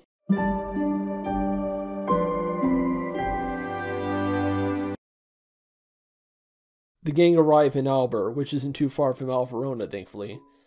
Once they make it through here and all the adductor plants, they'll be where they need to be. There may also be a complication, which you get a hint of with a nearby cabin. It's labeled as a hunter's lodge, so there may be hunters nearby. What you may not expect is that one of the hunters would be the king.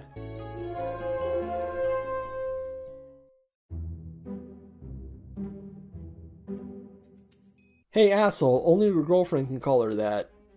We find out fast that indeed Byron is in on the conspiracy, being uncaring of what happens as long as he gets to be a spoiled asshole. So, well, we get to beat his loathsome ass, and it is satisfying. Just look at his smug sprite. He had this coming. He can actually put up a good fight with his retainers, but he will go down.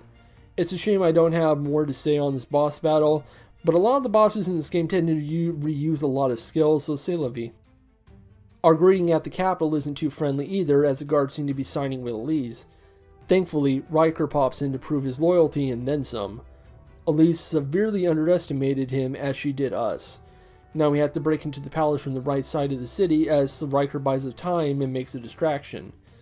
Also, Chelsea has a crush, which I understand. He is very dreamy.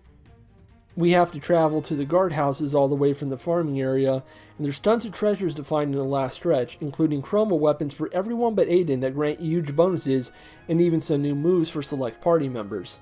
Be sure to pick them up, and learn to run when necessary. The knights are pretty tanky, but their offense is lacking at this point. Just be smart and you can handle anything you have to deal with. It's a meaty final dungeon before the big finale. Of course, we do have one final score to settle before that.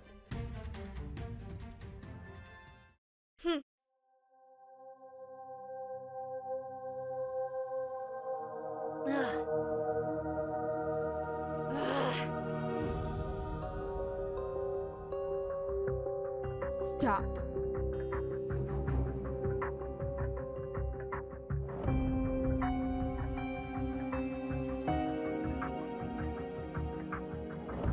You won't stop me. Zahara is as strong as always, but she can be overcome pretty easily with a full party. It is weird Bianca isn't here and we never find out what the deal with that is. Maybe it's being saved for the truth. Celeste says sorry one more time and she does something that confuses Zahara we don't get to see. Then we head into the final battle.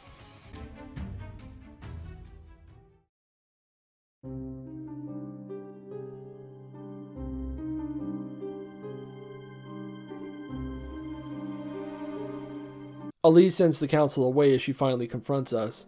She's a bit annoyed that we're here, but she did expect a few parts of the plans to go off script, so she's ready to handle it.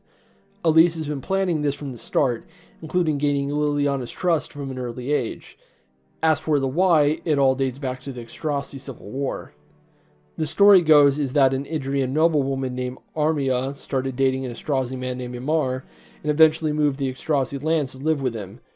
Then, the Extrasi Civil War happened and Imar died in the fight, leaving behind a special exceed with Arma that was supposed to be free of any corrupting influence, supposedly. She ran when the Idrian authorities came looking for the Exceed, having recently given birth.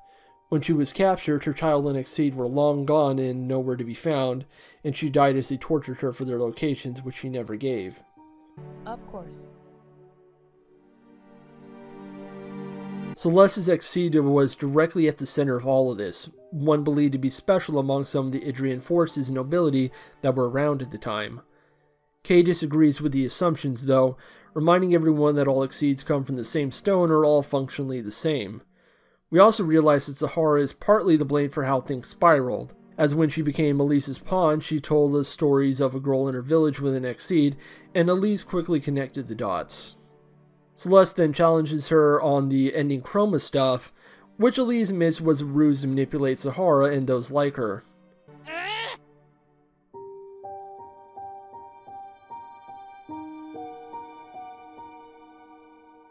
No.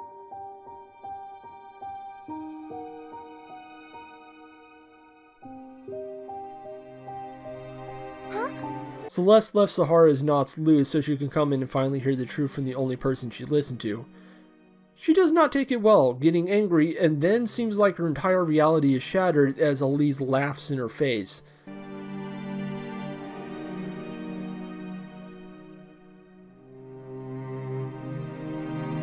Stay out of my way.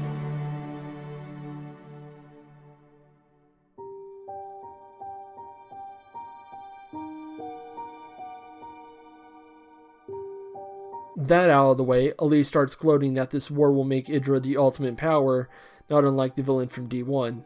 The party has had enough of her shit. Shut up. I can help too. For the Extrossi.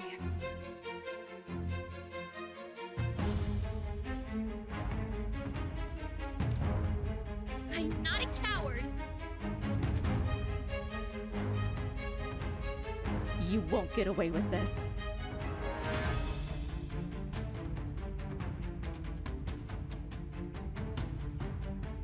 I'm ready.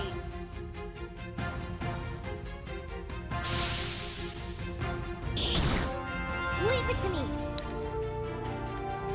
Phase 1's theme, No Filter, has everyone done holding back their real thoughts and coming to blows.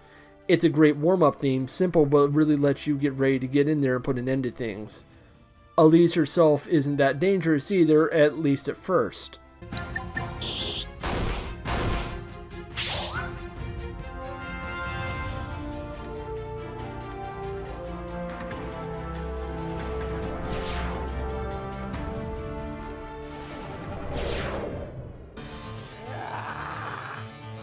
Okay, yeah, so that rumor was bunk.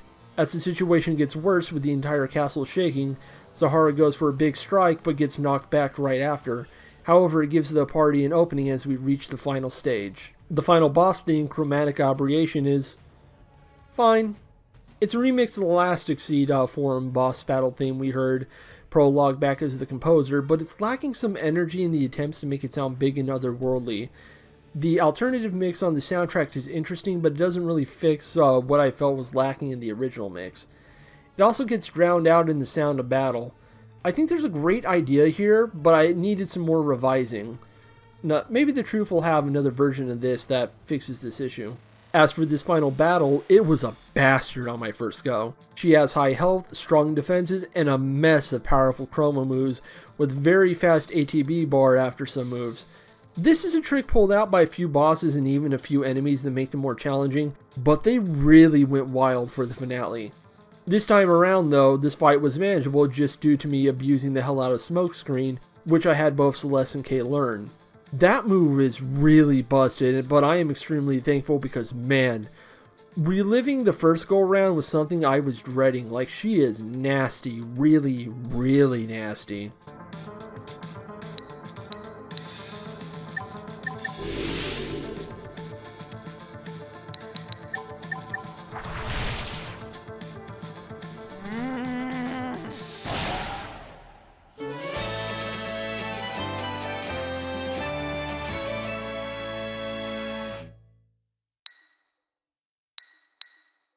I think we broke out Aiden's old anti-chroma bondage for the finale too. Nice touch. With Elise finally out of power and safely neutralized, Kay returns Celeste's Exceed, seeing as a part of her legacy as a member of the Extrossi. It finally becomes clear to everyone that the issue isn't the Exceeds themselves, but the mindset of the user, and Celeste has always been fine because she's just a really good person in general, even at her lower moments. Liliana starts cleaning house with Riker's help, Coop crushed and Elise down and out. The group also tend to Sahara, who is not doing great unsurprisingly. The lice hurt more than the monster level chroma though. After being shocked the party actually healed her, she starts apologizing, and Liliana does point out that there was some truth to her messaging, if misplaced, and Liliana wants to do something about the divide between Aeon nobility and the common people. Zahara then waits to be arrested, which does not happen. Doing a suicide run on a demigod earns you some points, apparently. Still, Zahara believes the best course of action for her is to leave, since she doesn't see how she could be forgiven for her very long list of crimes. Celeste disagrees and finally wins the argument with the power of friendship, her old trump card. Zahara finally agrees, and she gets to be the 7th party member in the postgame. As you can imagine, her thing is mostly being a physical damage monster, not as tanky as Liliana, but far more powerful and able to hold her own. Liliana announces her plan to start changing the Idrian government now that the old council is gone and Byron is out as king. Aline and Zahara get spots on the new council, Aline for her political skills, and Zahara more likely for the fact she actually cares about the commoner, a balance for more traditional viewpoints. Kay's understanding of battle in Chroma and possibly Chroma Tech earns her rank of Master of Arms in the Royal Knights, and there are plans in the future to help restore the old Extrazi lands. Chelsea proved her mantle to become a Royal Knight, so a major career change for her. She's a fresh face to Liliana, but she stayed in the fight the entire way when she was on board, which says a lot with the stakes at play. Aiden gets to be a lead researcher at the Chroma Research Center, which means they should probably put measures in place for rampaging Shibari robots. As for Celeste, she becomes Liliana's personal retainer and the new captain of the Royal Knights. They are also going to become girlfriends at some point. They push that ship hard in the post-game content. We get a group shot as everyone talks about what's to come, and it kind of destroyed my brain when I first saw it. Zahara not being some sort of mini kaiju standing over the other girls bugs me. Kay also not being short is something I just reviews on a primal level. After the credits, which I will not show you due to that being where they put the horniest official art, we get to see Celeste in her new armor as of the side quest update sometime later, and the girls decide to go adventuring for the fun of it after they've wrapped up their recent business, meaning the post-game quest and content are now available. Oh, did you expect me to talk about the post-game? Oh no, that's for you to play and experience. There are fun surprises I'm not spoiling, and I skimmed over a lot of side quests after the early hours.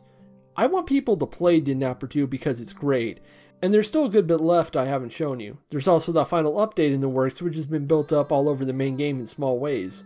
I decided to get this video script written before that release because my goal wasn't to show you everything, it was to get you interested, and also just kind of gush over this well-written political thriller and bondage shenanigans adventure.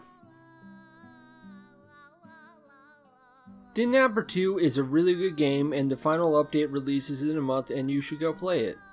I'm going to make very short videos for a while so I do not go insane. New podcast incoming. I am very tired. I am very, very, very tired. Also, Infinite Wealth was mid. I'd still recommend it. It made me cry once, but Furuta was clearly the main script writer and will stop the pacing so we can have every character tell you about an important issue you read about on social media. Anyways, Google 40% cops to learn more. Eat shit!